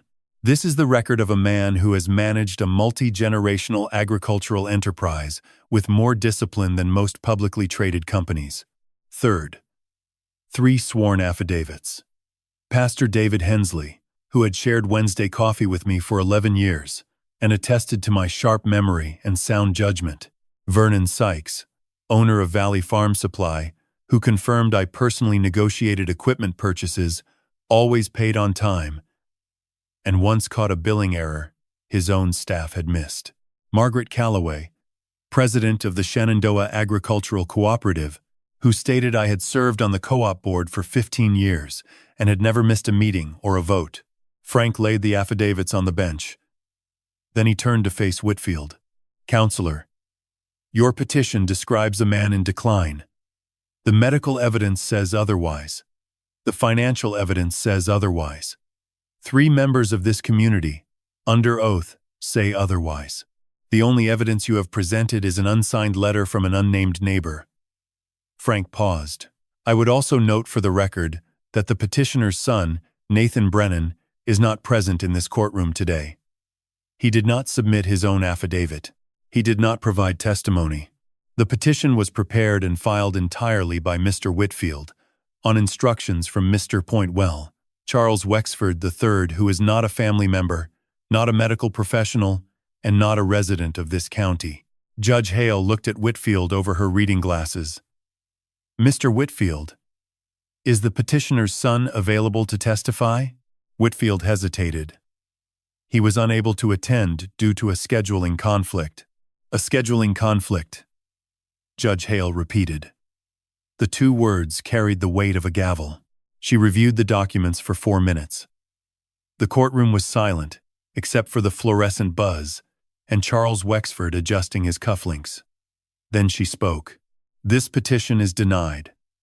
The evidence presented in support of conservatorship is insufficient, unsubstantiated, and contradicted in full by medical, financial, and community testimony. Mr. Brennan is clearly competent, financially responsible, and in full possession of his faculties. She removed her glasses. I will also note that filing a frivolous conservatorship petition against an elderly individual may constitute a form of elder abuse under Virginia statute. I strongly advise the petitioning party to consider that before any future filings. Frank didn't smile. He simply closed his briefcase. I stood and walked out of that courtroom with my back straight and my boots hitting the marble floor like they belonged there. Because they did. Outside, the November air was sharp and clean. Frank walked beside me down the courthouse steps. That's round 1, he said. How many rounds are there? Frank stopped at the bottom step. He looked toward the parking lot where Charles Wexford was climbing into a black Lincoln. Phone already pressed to his ear, jaw tight, eyes narrow. A man like Wexford doesn't lose a courtroom fight and go home, Frank said. He loses a courtroom fight and changes the battlefield. I watched the Lincoln pull away. Charles never looked back. Plan B, I said. Plan B, Frank confirmed. And it won't be legal this time. The 72 hours were over. But the war had just begun. The weeks after Helen's message settled into a rhythm, the way sawdust settles on a workshop floor slowly, evenly, filling every crack until the surface looks different than it did before. Nora went to school. I worked in the shop. In the evenings we built the kayak together. And in between we figured out how 2 people, separated by 52 years, learned to share a bathroom, a kitchen, and a silence that was slowly becoming comfortable instead of heavy. Mornings had a pattern. I woke at 5:15, made coffee in the Blue Heron mug, and read the Oregonian at the kitchen table while the baseboard heater clicked and ticked its way to warmth. At 6:30, Nora's alarm went off. Not a ring, but a series of soft chimes that sounded like a wind-up music box. She appeared in the kitchen by 6:50. Hair still damp, backpack already zipped, and made herself the same breakfast every day. 2 slices of whole wheat toast with peanut butter and a glass of orange juice. She ate standing at the counter, The same way she had eaten scrambled eggs her first morning here, as if sitting down meant staying longer than she trusted. By the second week, she sat down. Small victory. Large meaning. I drove her to Lincoln High School at 7:30. The route took 11 minutes through Selwood, across the Ross Island Bridge, and up into the Southwest Hills. We rarely spoke during the drive. She read physics notes or stared out the window at the Willamette below the bridge. Once on a Tuesday she said, "The river's higher today." And I said, "Rain in the Cascades." And that was the entire conversation. It was enough. Afternoons were hers. She came home on the number 70 bus, dropped her bag by the front door, changed into an old flannel shirt I had given her one of mine, paint-stained and soft from 200 washes, and walked straight to the workshop. She never asked if it was time to work. She just appeared, the way the 5115 light appeared through the shop window every morning. Expected. Reliable. Warm. We fiberglassed the hull during the third week. I taught her the process the way my father had taught me, methodically, without shortcuts. We cut 6-ounce fiberglass cloth to shape, draped it over the sanded cedar, and mixed marine epoxy in small batches. 4 pumps of resin, 1 pump of hardener, stirred for 2 full minutes with a wooden stick until the mixture turned from cloudy to clear. She spread it with a foam roller, working from the keel line outward, feathering the edges, watching the cloth turn transparent as the resin soaked through. 3 coats over 3 days, 24 hours of cure time between each coat. The workshop smelled like chemistry, sharp, industrial, foreign against the usual cedar and linseed. "It's like laminating an idea," she said on the second coat, pressing a stubborn air bubble out with a plastic squeegee. "You start with something fragile, and you seal it until it's strong enough to hold weight." I looked at her. 15 years old, epoxy on her knuckles, speaking in metaphors without knowing it. Helen would have cried. The 4th week brought the seat and foot braces. I milled the seat from a slab of Port Orford cedar I had been saving for 3 years. Dense, straight-grained, the color of warm honey. Nora sanded it to 400 grit while I shaped the foam padding and covered it in marine vinyl. The foot braces were aluminum, adjustable, bolted to tracks I epoxied inside the hull. She tested the fit, sat inside the cockpit on the sawhorses, adjusted the pegs until her legs were slightly bent, leaned back against the seat, and placed her hands where the paddle would go. "It feels like it was made for me," she said. It was. In the spaces between the kayak work, there was homework. Nora spread her textbooks across the kitchen table every evening after dinner: physics, AP calculus, English literature, and a STEM elective she called engineering design. The engineering class required a semester project, and she had chosen to design a portable water filtration system using bio-sand layers. She sketched prototypes in a spiral notebook, calculated flow rates with her graphing calculator, and tested materials by ordering small quantities of activated charcoal and PVC fittings from an online supplier, paid for with a $20 bill I left on the counter, without comment. I watched her work from the living room, Helen's chair angled so I could see the kitchen table without turning my head. She had a habit of pressing her pencil against her lower lip when she was thinking, the same habit Ryan had at that age, the same habit Helen had when she read recipes. Genetics are stubborn. They survive everything. 6 weeks passed since I canceled the 155 payments. 6 weeks since the garage door closed on the Kayak. In that time, the Lake Oswego house had entered pre-foreclosure. The Tesla and the BMW were both repossessed. The Clarity Living Instagram had not posted since Megan left. Megan herself was in Scottsdale. Detective Rivera confirmed she had retained a lawyer but had not yet responded to formal inquiries. The 22,000 followers had dwindled to 14,000, then 11. Bleeding out slowly the way a podcast bleeds listeners when the episodes stop coming. Ryan was silent. 6 weeks without a call, a text, or a visit. Tom Brennan told me he had heard Ryan was still in the Tiger department, still employed at the bookkeeping firm that had kept him on despite the scandal. Whether his silence was shame, strategy, or recovery, I couldn't tell. A closed door looks the same from the outside, regardless of what's happening behind it. I didn't reach out, not because I didn't want to, but because the river doesn't reverse its current for the convenience of the boats it carries. Ryan had to find his own way downstream. I had told him the truth. I had given him the chance to cooperate with Detective Rivera. What he did with that chance was his timber to plane. On a Friday evening in late November, 43 days after Nora arrived, I was washing dishes when a pair of headlights turned into the driveway. Not Tom's Ranger, not a delivery truck, a silver Honda Civic, 5 years old, with a dent in the passenger door and a parking sticker from a Tigard apartment complex on the rear window. Ryan. Nora was at the kitchen table, her calculus textbook open to integration by parts. She looked up at the headlights reflected on the ceiling, then at me. Her expression didn't change. She simply closed the textbook, placed her pencil inside it as a bookmark, and folded her hands on the table. She was ready.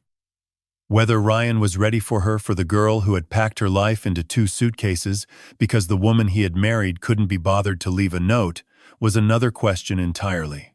I dried my hands on the dish towel, hung it on the oven handle, and walked to the front door. The porch light was on. The rain had paused. The Civic's engine was still running, exhaust curling white in the November cold. And through the windshield I could see my son gripping the steering wheel with both hands, staring at the house he had grown up in, trying to find the courage to get out. I opened the front door and left it that way. He would have to walk through it himself. He sat in the Civic for 7 minutes. I know because I counted.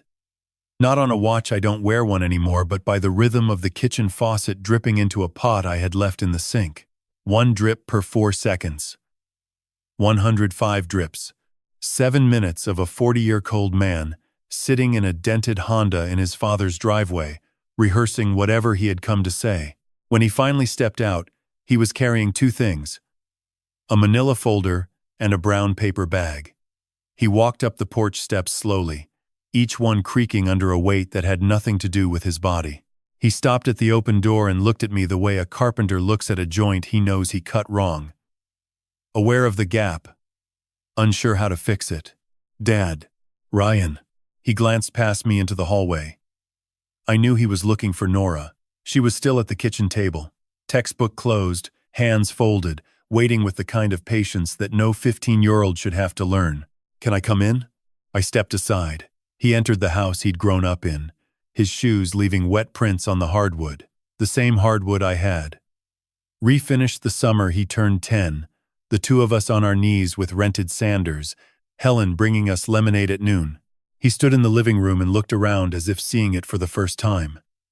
Helen's green chair, the reading lamp, the framed photograph of the Willamette at sunset that had hung above the mantel for 6 years. Nothing had changed. Everything had changed. "Nora," he said, turning toward the kitchen. She looked up. She didn't stand. She didn't run to him. She sat in her chair with her hands on the table and regarded her father with an expression I had never seen on a child's face before. Not anger, not love, not forgiveness, but inventory. She was counting what he had cost her, the way I had counted payments in a manila folder 6 weeks ago. "Hi, Dad," she said. The word "Dad" landed on the kitchen floor like a coin dropped on tile, small, hard, ringing. Ryan set the brown paper bag on the counter. "I brought soup. From the Polish place on Hawthorne you liked when you were little." "I remember," she said. Nothing more. The silence lasted long enough for the faucet to drip 9 times. 36 seconds. Ryan pulled out a chair and sat across from his daughter at the Formica table, where I had eaten 10,000 meals, where Helen had rolled pie dough every Thanksgiving, where Nora now did calculus. The table didn't care about history. It held whatever you put on it. Ryan placed the manila folder between them. "I want to show you both something," he said. He opened the folder. Inside were 3 documents, each one stapled. Each one bearing a signature I recognized as my son's careful, slightly left-leaning, the handwriting of a man who had been taught cursive by a mother who believed penmanship was a form of respect. The first document was a letter from a therapist named Dr. Karen Okonkwo, confirming that Ryan Sullivan had completed an initial assessment and was enrolled in weekly individual counseling sessions. The letter was dated 2 weeks ago. He had been going for 2 weeks without telling anyone. The second document was a printout from Gamblers Anonymous. Not for gambling, but for a related 12-step program for people recovering from what the letterhead called financial codependency and enabling behaviors. Ryan had attended 4 meetings in 14 days. Each meeting was stamped by the group facilitator. 4 stamps. 4 evenings in a church basement in Tigard, surrounded by strangers, admitting that he had let someone else control his decisions, his money, his father, his daughter. I read the stamps twice. Each one was a small blue circle with a date inside. They looked like postmarks letters, sent from a place my son was trying to leave. The third document was a single sheet of paper. At the top, in Ryan's handwriting, repayment plan Frank Sullivan. Below it, a table. Monthly payment, $250. Duration, open and ended. First payment, November 28th. Total owed, $1,341,000. At the bottom, a handwritten note. I know this number is impossible. I know $250 a month won't erase what was taken. But a man has to start somewhere. And this is where I start. He reached into his jacket pocket and pulled out a check. Business nice size, blue safety paper, printed with the address of a credit union in Tigard. Pay to the order of Frank Sullivan. $250. In the memo line, 2 words. First payment. He placed it on the table between the soup and the calculus textbook. I stared at the check. $250. Against $1,341,000. It was like bailing the Willamette with a coffee mug. It was absurd. It was mathematics, designed to fail. And it was the most honest thing my son had done in 7 years. Nora looked at the check, then at her father. The inventory in her eyes shifted not to forgiveness. Not yet, but to something adjacent. Recognition. Maybe.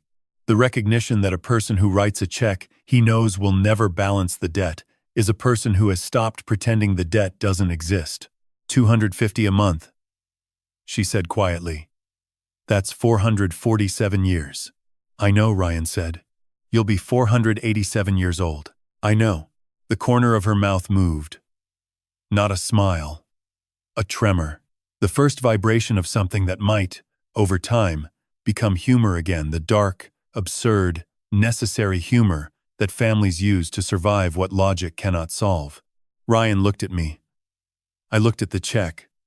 I thought about Helen, how she would have handled this moment. She would have taken the check, pinned it to the refrigerator with the magnet shaped like an orca, and said something about every house beginning with a single nail. I picked up the check and held it to the light, the way I hold a piece of wood to check for warp. Straight. Clean. $250. I'm not going to cash this, I said. Ryan's face fell. I'm going to frame it. He blinked. Nora blinked. The faucet dripped. This is the first honest thing you've given me since your mother died, I said. It's worth more on the wall than in the bank. Ryan pressed his lips together. His chin moved the way a man's chin moves when he is fighting something behind his teeth. He nodded once, hard, and looked down at the table. Nora stood up, walked to the counter, and opened the brown paper bag. She pulled out 2 containers of Polish mushroom soup and set them on the formica. We need bowls, she said. Not warm, not cold. Practical. A girl who understood that you don't rebuild a family with speeches.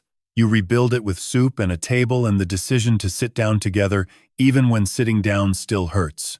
I took 3 bowls from the cabinet. Nora ladled. Ryan sat. I sat. The soup was hot. The kitchen was warm. The rain started again outside, tapping the window above the sink, and through it I could see the workshop light glowing in the backyard. The kayak waiting inside like a promise that hadn't been broken yet. Nobody spoke for a while. We just ate. Some payments can't be measured in dollars. Some debts can't be repaid with money. And some families start over, not with a grand gesture, but with a bowl of mushroom soup on a Friday night in November. 3 people at a table built for 4, the empty chair holding the memory of the woman who had taught all of them in different ways. At different times, that showing up is the hardest payment of all. He sat in the Civic for 7 minutes. I know because I counted. Not on a watch, I don't wear one anymore, but by the rhythm of the kitchen faucet dripping into a pot I had left in the sink. 1 drip per 4 seconds. 105 drips. 7 minutes of a 40-year-old man sitting in a dented Honda in his father's driveway, rehearsing whatever he had come to say. When he finally stepped out, he was carrying 2 things: a manila folder and a brown paper bag. He walked up the porch steps slowly, each one creaking under a weight that had nothing to do with his body. He stopped at the open door and looked at me the way a carpenter looks at a joint he knows he cut wrong, aware of the gap, unsure how to fix it. "Dad, Ryan." He glanced past me into the hallway. I knew he was looking for Nora. She was still at the kitchen table, textbook closed, hands folded, waiting with the kind of patience that no 15-year-old should have to learn. "Can I come in?" I stepped aside. He entered the house he'd grown up in, his shoes leaving wet prints on the hardwood, the same hardwood I had refinished. The summer he turned 10, the 2 of us on our knees with rented sanders, Helen bringing us lemonade at noon. He stood in the living room and looked around as if seeing it for the first time. Helen's green chair, the reading lamp, the framed photograph of the Willamette at sunset that had hung above the mantel for 26 years. Nothing had changed. Everything had changed. "Nora," he said, turning toward the kitchen. She looked up. She didn't stand. She didn't run to him. She sat in her chair with her hands on the table and regarded her father with an expression I had never seen on a child's face before. Not anger, not love, not forgiveness, but inventory. She was counting what he had cost her, the way I had counted payments in a manila folder 6 weeks ago. "Hi, Dad," she said. The word Dad landed on the kitchen floor like a coin dropped on tile, small, hard, ringing. Ryan set the brown paper bag on the counter. "I brought soup. From the Polish place on Hawthorne you liked when you were little." "I remember," she said. Nothing more. The silence lasted long enough for the faucet to drip 9 times. 36 seconds.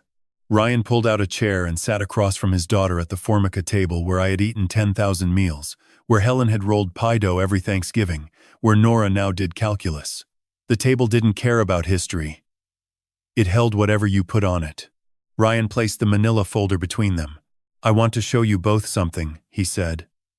He opened the folder. Inside were 3 documents, each one stapled, each one bearing a signature I recognized as my son's careful, slightly left-leaning, the handwriting of a man who had been taught cursive by a mother who believed penmanship was a form of respect. The first document was a letter from a therapist named Dr. Karen Okonkwo, confirming that Ryan Sullivan had completed an initial assessment and was enrolled in weekly individual counseling sessions. The letter was dated 2 weeks ago. He had been going for 2 weeks without telling anyone. The second document was a printout from Gamblers Anonymous. Not for gambling, but for a related 12-step program for people recovering from what the letterhead called financial co-dependency and enabling behaviors. Ryan had attended 4 meetings in 14 days. Each meeting was stamped by the group facilitator. 4 stamps. 4 evenings in a church basement in Tigard, surrounded by strangers, admitting that he had let someone else control his decisions, his money, his father, his daughter. I read the stamps twice. Each one was a small blue circle with a date inside. They looked like postmarks, letters sent from a place my son was trying to leave. The third document was a single sheet of paper. At the top, in Ryan's handwriting, "Repayment Plan Frank Sullivan." Below it, a table. Monthly payment, $250. Duration, open and ended. First payment, November 28th. Total owed, $1,341,000. At the bottom, a handwritten note. I know this number is impossible.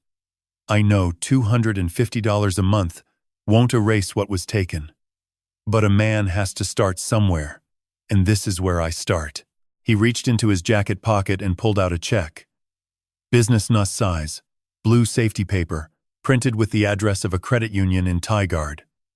Pay to the order of Frank Sullivan. $250. In the memo line, 2 words. First payment. He placed it on the table between the soup and the calculus textbook. I stared at the check. $250. Against $1,341,000. It was like bailing the Willamette with a coffee mug. It was absurd. It was mathematics, designed to fail. And it was the most honest thing my son had done in 7 years. Nora looked at the check, then at her father. The inventory in her eyes shifted not to forgiveness, not yet, but to something adjacent.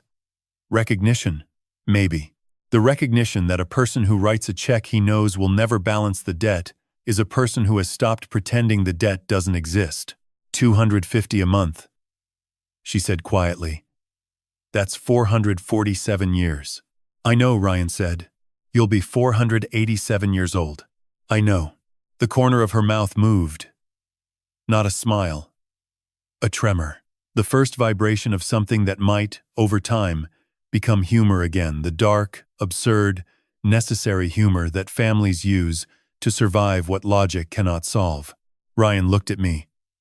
I looked at the check. I thought about Helen, how she would have handled this moment. She would have taken the check, pinned it to the refrigerator with the magnet shaped like an orca, and said something about every house, beginning with a single nail. I picked up the check and held it to the light, the way I hold a piece of wood to check for warp. Straight. Clean. $250. I'm not going to cash this, I said. Ryan's face fell. I'm going to frame it. He blinked.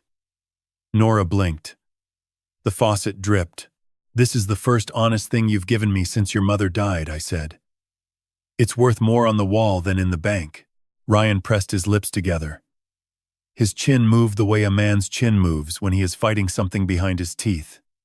He nodded once, hard, and looked down at the table. Nora stood up, walked to the counter, and opened the brown paper bag.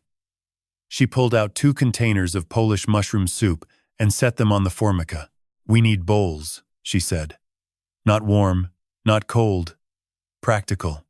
A girl who understood that you don't rebuild a family with speeches. You rebuild it with soup and a table, and the decision to sit down together even when sitting down still hurts. I took 3 bowls from the cabinet. Nora ladled. Ryan sat. I sat. The soup was hot. The kitchen was warm.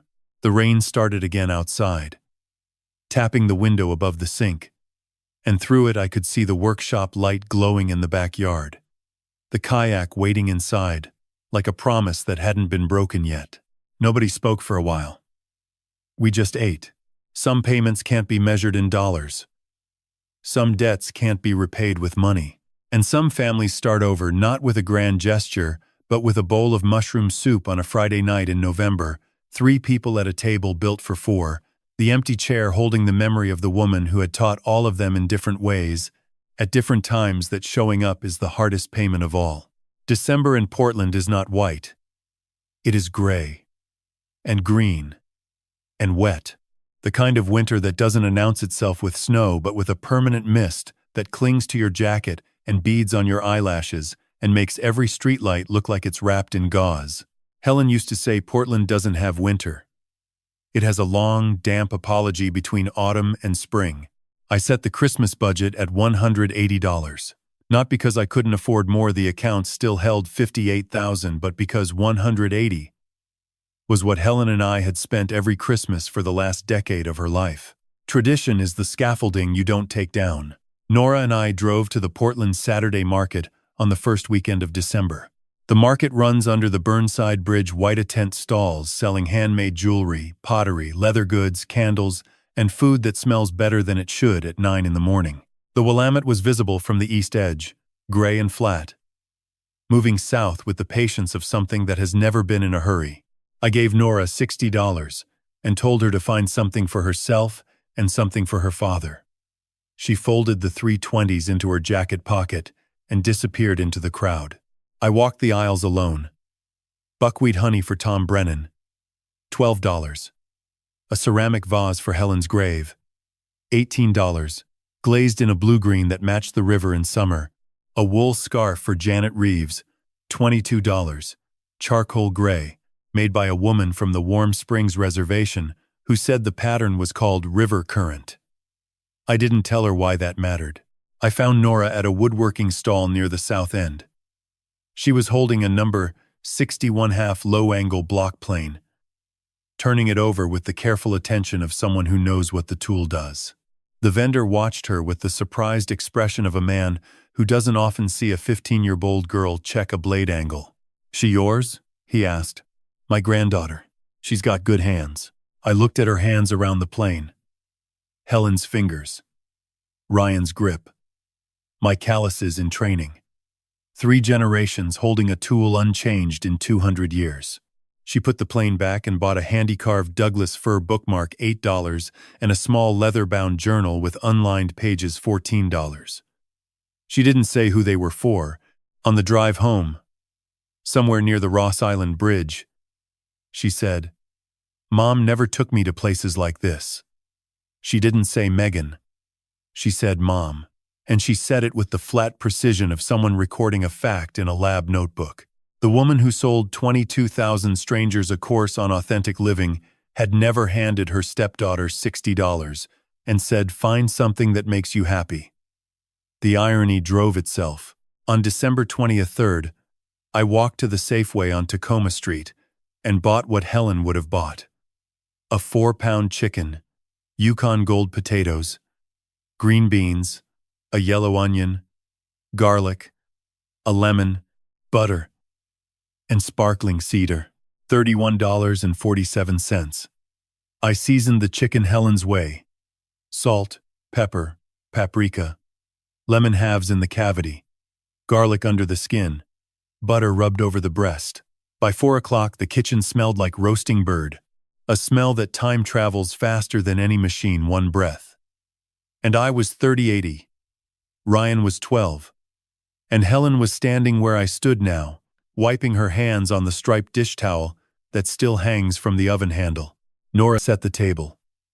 3 plates, 3 forks, 3 knives, 3 glasses, each piece measured by eye to equal distance from the edge. Then she paused, opened the cabinet, and took out a 4th plate. She set it at the empty chair and placed a single white camellia blossom on it, cut from the bush nearest the workshop door. She hadn't asked. She hadn't explained. She had simply understood that some people remain at the table long after they leave the room. At 5:15, headlights turned into the driveway. The silver Civic. Ryan stepped out carrying a paper bag and something rectangular, wrapped in brown craft paper. He paused on the porch and looked through the window at the set table, 3 chairs occupied, one holding a flower. His face did something it hadn't done in 7 years. It softened. He walked through the open door without hesitation this time. No 7-minute rehearsal in the car. He set the paper bag on the counter and the wrapped rectangle against the wall. "Merry Christmas," he said. Nora looked up. She didn't smile. But she didn't inventory him either. She said, "Chicken's almost ready. Wash your hands." It was the most normal sentence anyone in this family had spoken in 7 years. It landed in the kitchen like the first warm day after a long winter, unremarkable to anyone outside. Miraculous to the people who had been waiting for it. Ryan washed his hands at the sink, looking out the window at the workshop and the camellias. I saw him notice the 4th plate. I saw him see the flower. I saw his jaw tighten and his hands grip the edge of the sink for 3 seconds before he turned around and sat down. Nobody mentioned the plate. Nobody needed to. I carved the chicken with Helen's carbony steel knife, wooden handle, blade worn to a gentle curve from 40 years of sharpening. Thigh for Nora, breast for Ryan, drumstick and wing for me. Potatoes, green beans, sparkling cider. We ate. The food was simple and good in the way. Only simple food can be honest ingredients, honest heat, honest hands. Ryan complimented the chicken twice. Nora asked for seconds, on potatoes. I ate slowly, tasting each bite the way you taste something you once thought you'd lost. The wrapped rectangle leaned against the wall behind Ryan's chair. The paper bag sat unopened on the counter. Nora's market purchases were hidden in her room. The gifts would come after dinner. Helen's rule and rules, like traditions, are scaffolding you keep standing because the structure needs them. 3 people eating. 1 flower. On an empty plate. A kitchen that smelled like roast chicken and lemon, and 40 years of a life that had been spent, broken, and was now slowly, carefully, like a hull being faired, being sanded smooth again. Outside, Portland did what Portland does in December. It rained, and we stayed dry. The dishes went into the sink. Nora washed. Ryan dried. I put away the same assembly line Helen had run for 30 years. Each position assigned by height when Ryan was a boy, never reassigned even after he grew 6 inches taller than me. Some choreography outlives its logic and becomes ritual. We moved around the small kitchen without bumping, without speaking, the clink of plates and the squeak of the dish towel filling the silence the way music fills a room without anyone asking it to. When the counter was clear, Nora said, "Gifts now?" Helen's rule was gifts after dishes. Nora had never been told this. She had absorbed it the way old wood absorbs oil, through proximity, through grain, through time spent in a house where the walls remember things the people forget. We moved to the living room. Nora sat cross-legged on the rug. Ryan took the couch. I sat in Helen's green corduroy chair for the first time since Nora had moved in. I had been avoiding it, leaving it empty the way you leave a place setting for the dead. But tonight, it felt right. Tonight the chair was not a memorial. It was a seat. Ryan went first.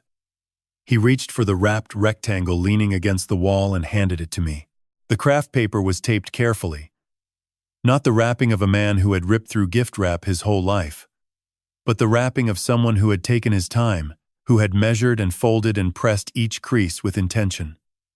I peeled it open slowly. Inside was a frame. Oak, simple, mitered corners. No stain, the kind of frame a carpenter would respect because it let the wood speak. Behind the glass was a photograph I had never seen before. Helen standing in the workshop doorway, one hand on the frame, the other holding a mug.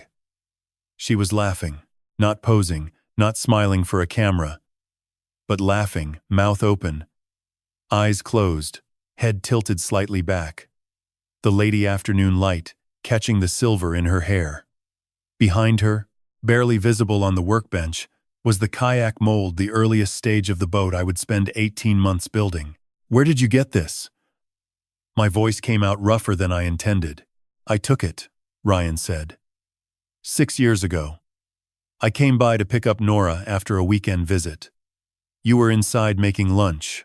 Mom was standing in the doorway and I don't know what she was laughing at, maybe something you said from the kitchen, but I had my phone out and I just caught it. He paused.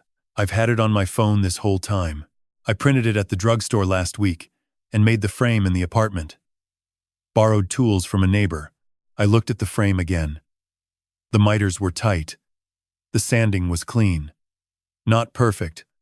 One corner showed a slight gap where the blade had wandered, but honest. The work of a man who hadn't touched a saw in 20 years but remembered where to put his hands. "You made this," I said. "You taught me." I set the photograph on the side table next to Helen's reading lamp.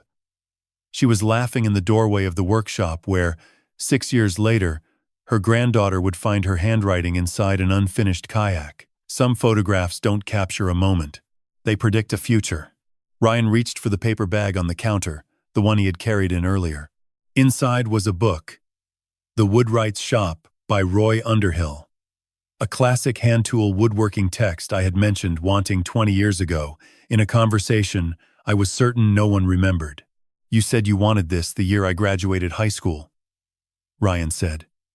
I wrote it down. I just never bought it. I turned the book over in my hands. The cover was new, the spine uncracked. 22 years. Between the wanting and the giving. I thought about all the things I had given Ryan in that time: $1,341,000, 155 payments, 7 years of silence, and none of it had mattered as much as a $30 book delivered 2 decades late. The value of a gift is not in its price. It is in the proof that someone was listening. Nora's turn. She disappeared into her room and came back carrying 2 small packages wrapped in newspaper, the comics section. The same way Helen used to wrap stocking stuffers, because she said funny papers were more honest than foil. She handed the first package to me. Inside was the leather-bound journal from the Saturday market, unlined pages, soft brown cover. On the first page, in Nora's careful handwriting, she had written, "For Grandpa, so the stories don't stay in the sawdust." I ran my thumb across the words. The ink was the same black as Helen's micron pen. I didn't ask if Nora had found the pen. I didn't need to. She handed the second package to Ryan. He unwrapped it slowly, the same careful pace he had used to wrap my gift, as if speed would break something fragile. Inside was the handy-carved Douglas fir bookmark, 5 inches long, detailed enough to show individual needles on the branches. "For when you start reading again," Nora said. "Not warm. Not cold. A bridge narrow, functional, strong enough to hold the weight of one person crossing at a time." Ryan held the bookmark in his palm. A piece of Douglas fir carved into the shape of a tree it once was.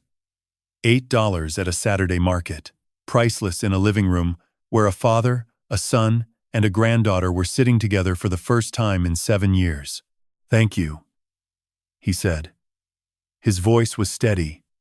His eyes were not. I looked at the room. The photograph of Helen laughing, now lit by the reading lamp. The book I had wanted for 22 years. The journal with Nora's handwriting on the first page. The bookmark held in my son's hand like something he was afraid to drop. The 4th plate still on the kitchen table. The camellia wilting slightly in the warm air, its petals loosening the way a fist loosens when the anger finally leaves. $180. That was the budget. $60 for Nora. $51.2 for the market gifts. $31.47 for dinner. Total spent $143.47. $36.53 left over. Helen would have put it in the jar on the refrigerator, the emergency fund, that never grew past $200, because emergencies, in Helen's definition, included Girl Scout cookies and library late fees. Ryan stood first. He didn't announce he was leaving. He just put on his jacket, zipped it slowly, and paused at the door. He turned and looked at the 3 of us, me in Helen's chair, Nora on the rug, the photograph on the side table, watching with closed eyes and an open mouth. "Same time next week?" he asked. "Not Christmas. Just dinner. A Tuesday. A nothing special day that would become something special simply by being repeated." 6 o'clock, I said. "Bring bread." He nodded. He looked at Nora. She looked back. The bridge between them was still narrow, still new, still missing a railing, but it held. "Good night, Dad," she said. The word landed differently this time. Not a coin on tile. A key in a lock, quiet, precise. Turning something that hadn't been opened in a very long time. Ryan walked to the Civic. The engine started. The headlights swept across the front of the house, across the workshop, across the camellias, and then he was gone down the street, into the Portland rain, carrying a Douglas fir bookmark, and the knowledge that his daughter had called him Dad twice in one evening, and meant it both times. I locked the front door. Nora was already in the hallway, the journal pressed against her chest. "Grandpa." "Yeah?" "Best Christmas I've had." She disappeared into her room. The door closed halfway, never all the way, and the house settled into its night sounds. The refrigerator hum, the baseboard tick, the rain on the roof. I sat in Helen's chair and opened the Woodwright's shop to the first page. The print was clean. The photographs were black and white. The tools were the same ones hanging in my workshop, unchanged by time, waiting to be used by hands that still remembered. Outside, the Willamette moved through the dark, carrying the rain south toward the Columbia, toward the sea, toward wherever the current decided. Inside, a photograph of a laughing woman kept watch over a room that finally, after 7 years, smelled like Christmas again. $180. 3 gifts given, 3 gifts received. 1 flower on an empty plate. The richest night I'd had in years didn't even cost me half of what I budgeted. We launched the Kayak on the second Saturday in March. The morning was 41 degrees. The sky, the color of unprimed canvas. And the Willamette was running higher than usual from 2 weeks of rain in the Cascades. I had checked the river gauge at Selwood Bridge the night before, 11.4 feet. Moderate flow. Safe for a boat that drew less than 5 inches. Helen would have called it perfect paddling weather. I called it cold, but I put on 2 layers of flannel and loaded the kayak into the truck bed anyway, because some things don't wait for comfortable conditions.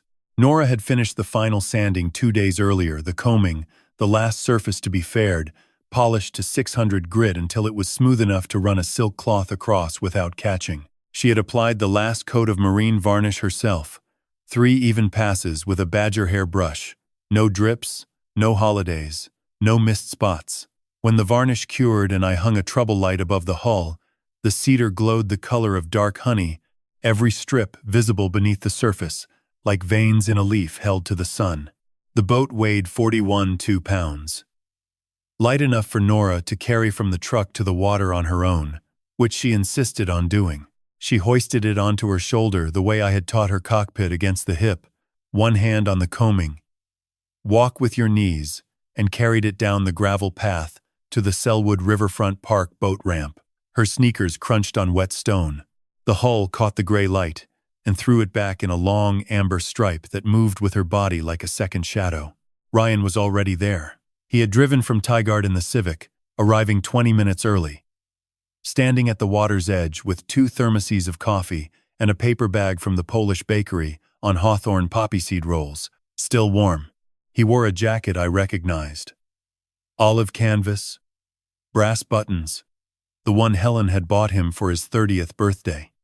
It didn't fit the way it used to. He had lost weight in the months since Megan left, but he wore it buttoned to the collar, the way you wear something that belongs to a time you're trying to get back to. Tom Brennan arrived last, carrying a folding chair and a camera he had owned since 1994. A Nikon film body. Manual focus. The kind of camera that requires you to think before you shoot.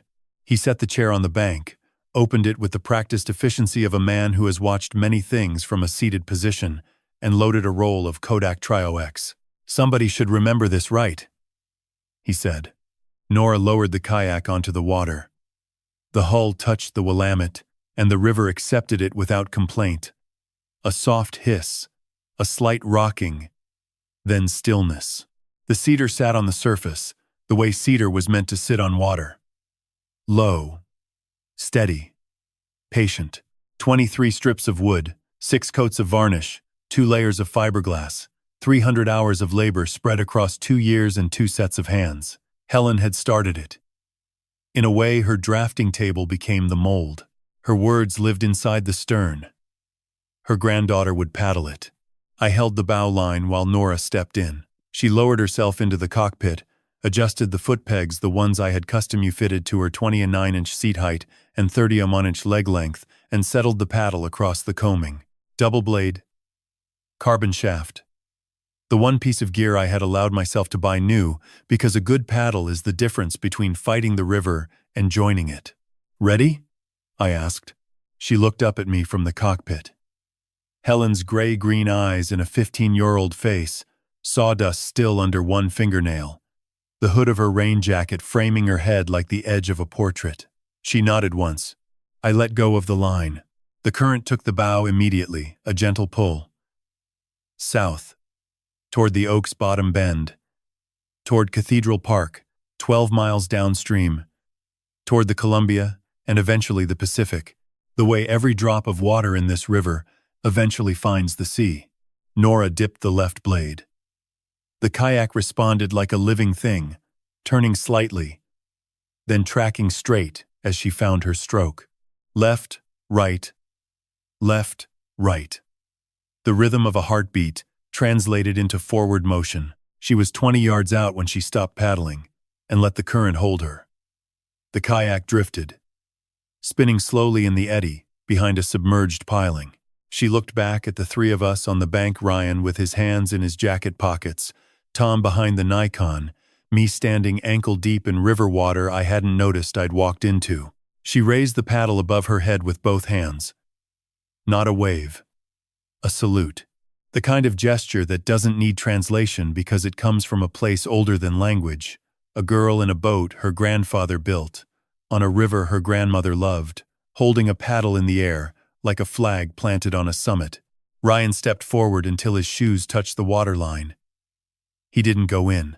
He just stood there, watching his daughter float on a current he could no longer control, wearing a jacket that still smelled like his mother's closet. His lips moved.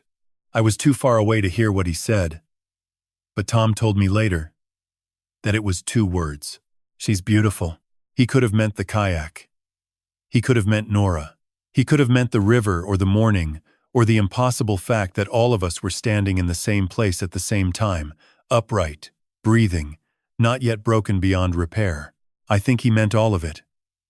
I think sometimes a sentence holds more than its words, the way a hull holds more than its wood. Nora paddled south. She was small against the river, a stripe of amber on gray water, moving with a confidence that had nothing to do with experience and everything to do with trust. She trusted the boat because she had built it. She trusted the river because Helen had told her to. She trusted the morning because she was 15, and the world, despite its best efforts, had not yet taken that from her. I stood in the shallows and watched until she rounded the first bend and disappeared behind a stand of cottonwoods. The current erased her wake in seconds. The river smoothed itself and continued south, indifferent and eternal, carrying my granddaughter toward whatever waited downstream. Tom's camera clicked. Once. A single frame. Triavex film, 400 speed.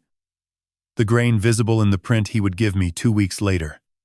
Nora, mid-stroke. Paddle high, cedar hull, catching the only patch of light that broke through the clouds that entire morning. I have the photograph on the workshop wall now, next to the one of Helen laughing in the doorway. 2 women. 2 moments. 1 river. Ryan handed me a thermos. The coffee was hot and slightly too sweet, the way Helen used to make it. I didn't correct him. She's got good hands, Ryan said. The same words the vendor at the Saturday market had used. The same truth. Yes, I said. She does. 10 months. That's how long it took to go from a closed garage door to an open river. 10 months, 155 canceled payments, 85,000 stolen dollars, 2 suitcases, 1 kayak, and a message written in waterproof ink by a woman who knew she wouldn't be here to deliver it herself. If you had told me on that October night, sitting in my truck with cedar sawdust on my jeans and my son's voice still ringing in my ears, that I would be standing ankle-deep in the Willamette watching my granddaughter paddle a boat we built together, I would have said you were describing someone else's life. But here's what 10 months looks like when you stop paying for a life that doesn't belong to you and start building one that does. Nora finished her sophomore year at Lincoln High School with a 3.9 GPA and a first-place finish at the Oregon Regional STEM Fair. Her project, a portable biosand water filtration system she designed on my kitchen table and tested in my backyard, was evaluated by a panel of 3 engineers from Oregon State. The lead judge told her it was the most practical entry he had seen in 11 years of judging. She thanked him, shook his hand, and came home with a trophy she set on the shelf next to Ryan's wooden sailboat and Helen's photograph. 3 objects. 3 generations. 1 shelf. She still lives with me. Her room, Ryan's old room, has changed in the way rooms change when a person decides to stay. Posters on the wall, the periodic table, a map of the Willamette watershed, a black and white print of Amelia Earhart standing next to a Lockheed Electra, books on the desk, physics, calculus, a dog-eared copy of A Brief History of Time that she has read 3 times.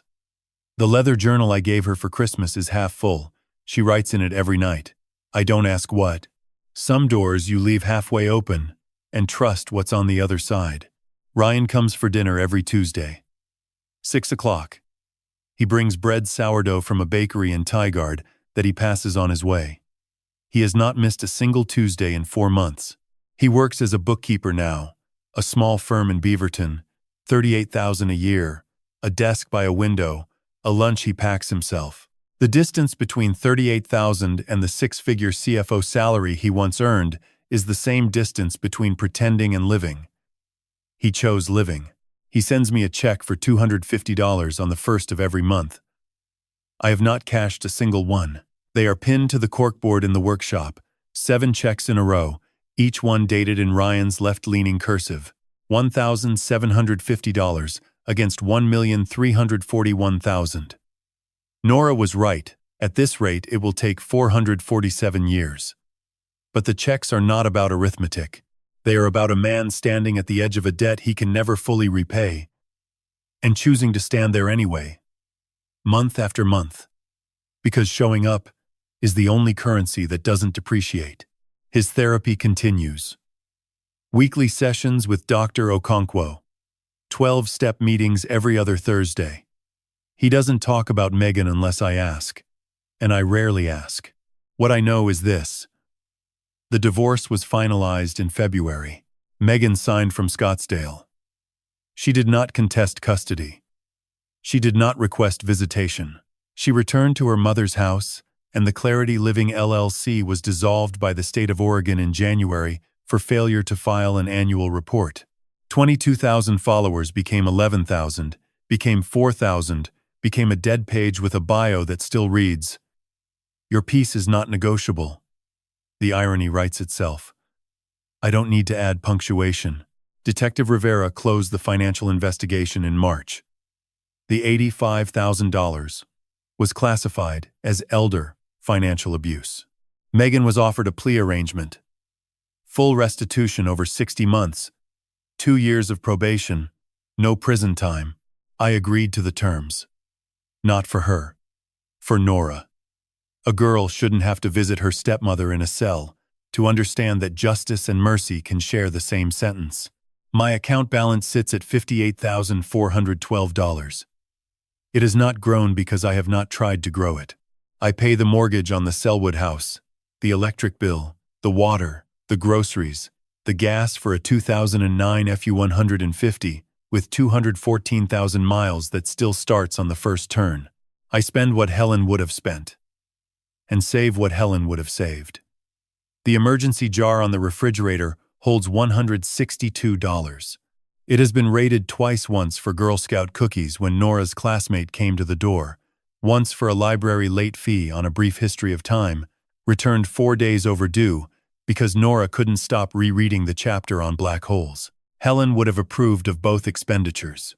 The kayak hangs in the workshop, suspended from the same 4 nylon straps, waiting for the next Saturday, when Nora and I will drive to the Selwood boat ramp and put it on the water.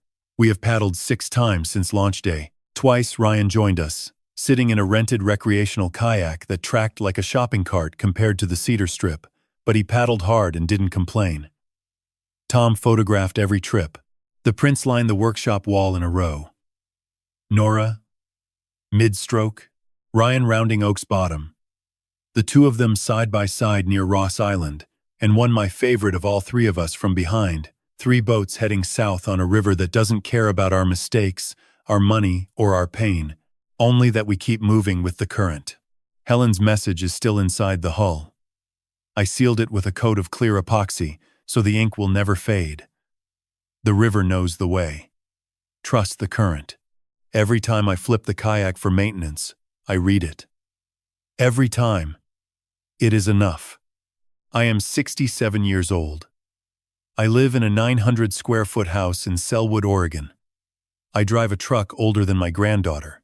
I have $58,000 to my name, a workshop full of tools, a corkboard of uncashed checks, and a cedar kayak with a dead woman's handwriting hidden in the stern.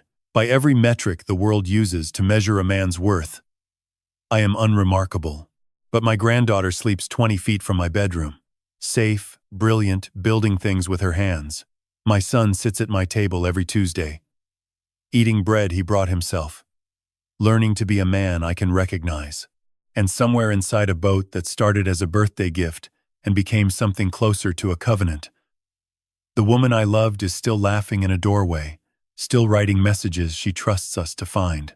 I canceled 155 payments. I lost $1,341,000. I gained back everything that matters. If you asked me today whether I'm the richest man in Portland, I'd tell you to come by on a Tuesday. 6 o'clock. Bring bread. See for yourself. If this story made you think about someone in your life, a parent you haven't called, a child you've been carrying, a door you've been afraid to open, leave a comment. Tell me what you'd put inside the boat. And if you're not subscribed yet, hit that button. More stories are coming. The river doesn't stop.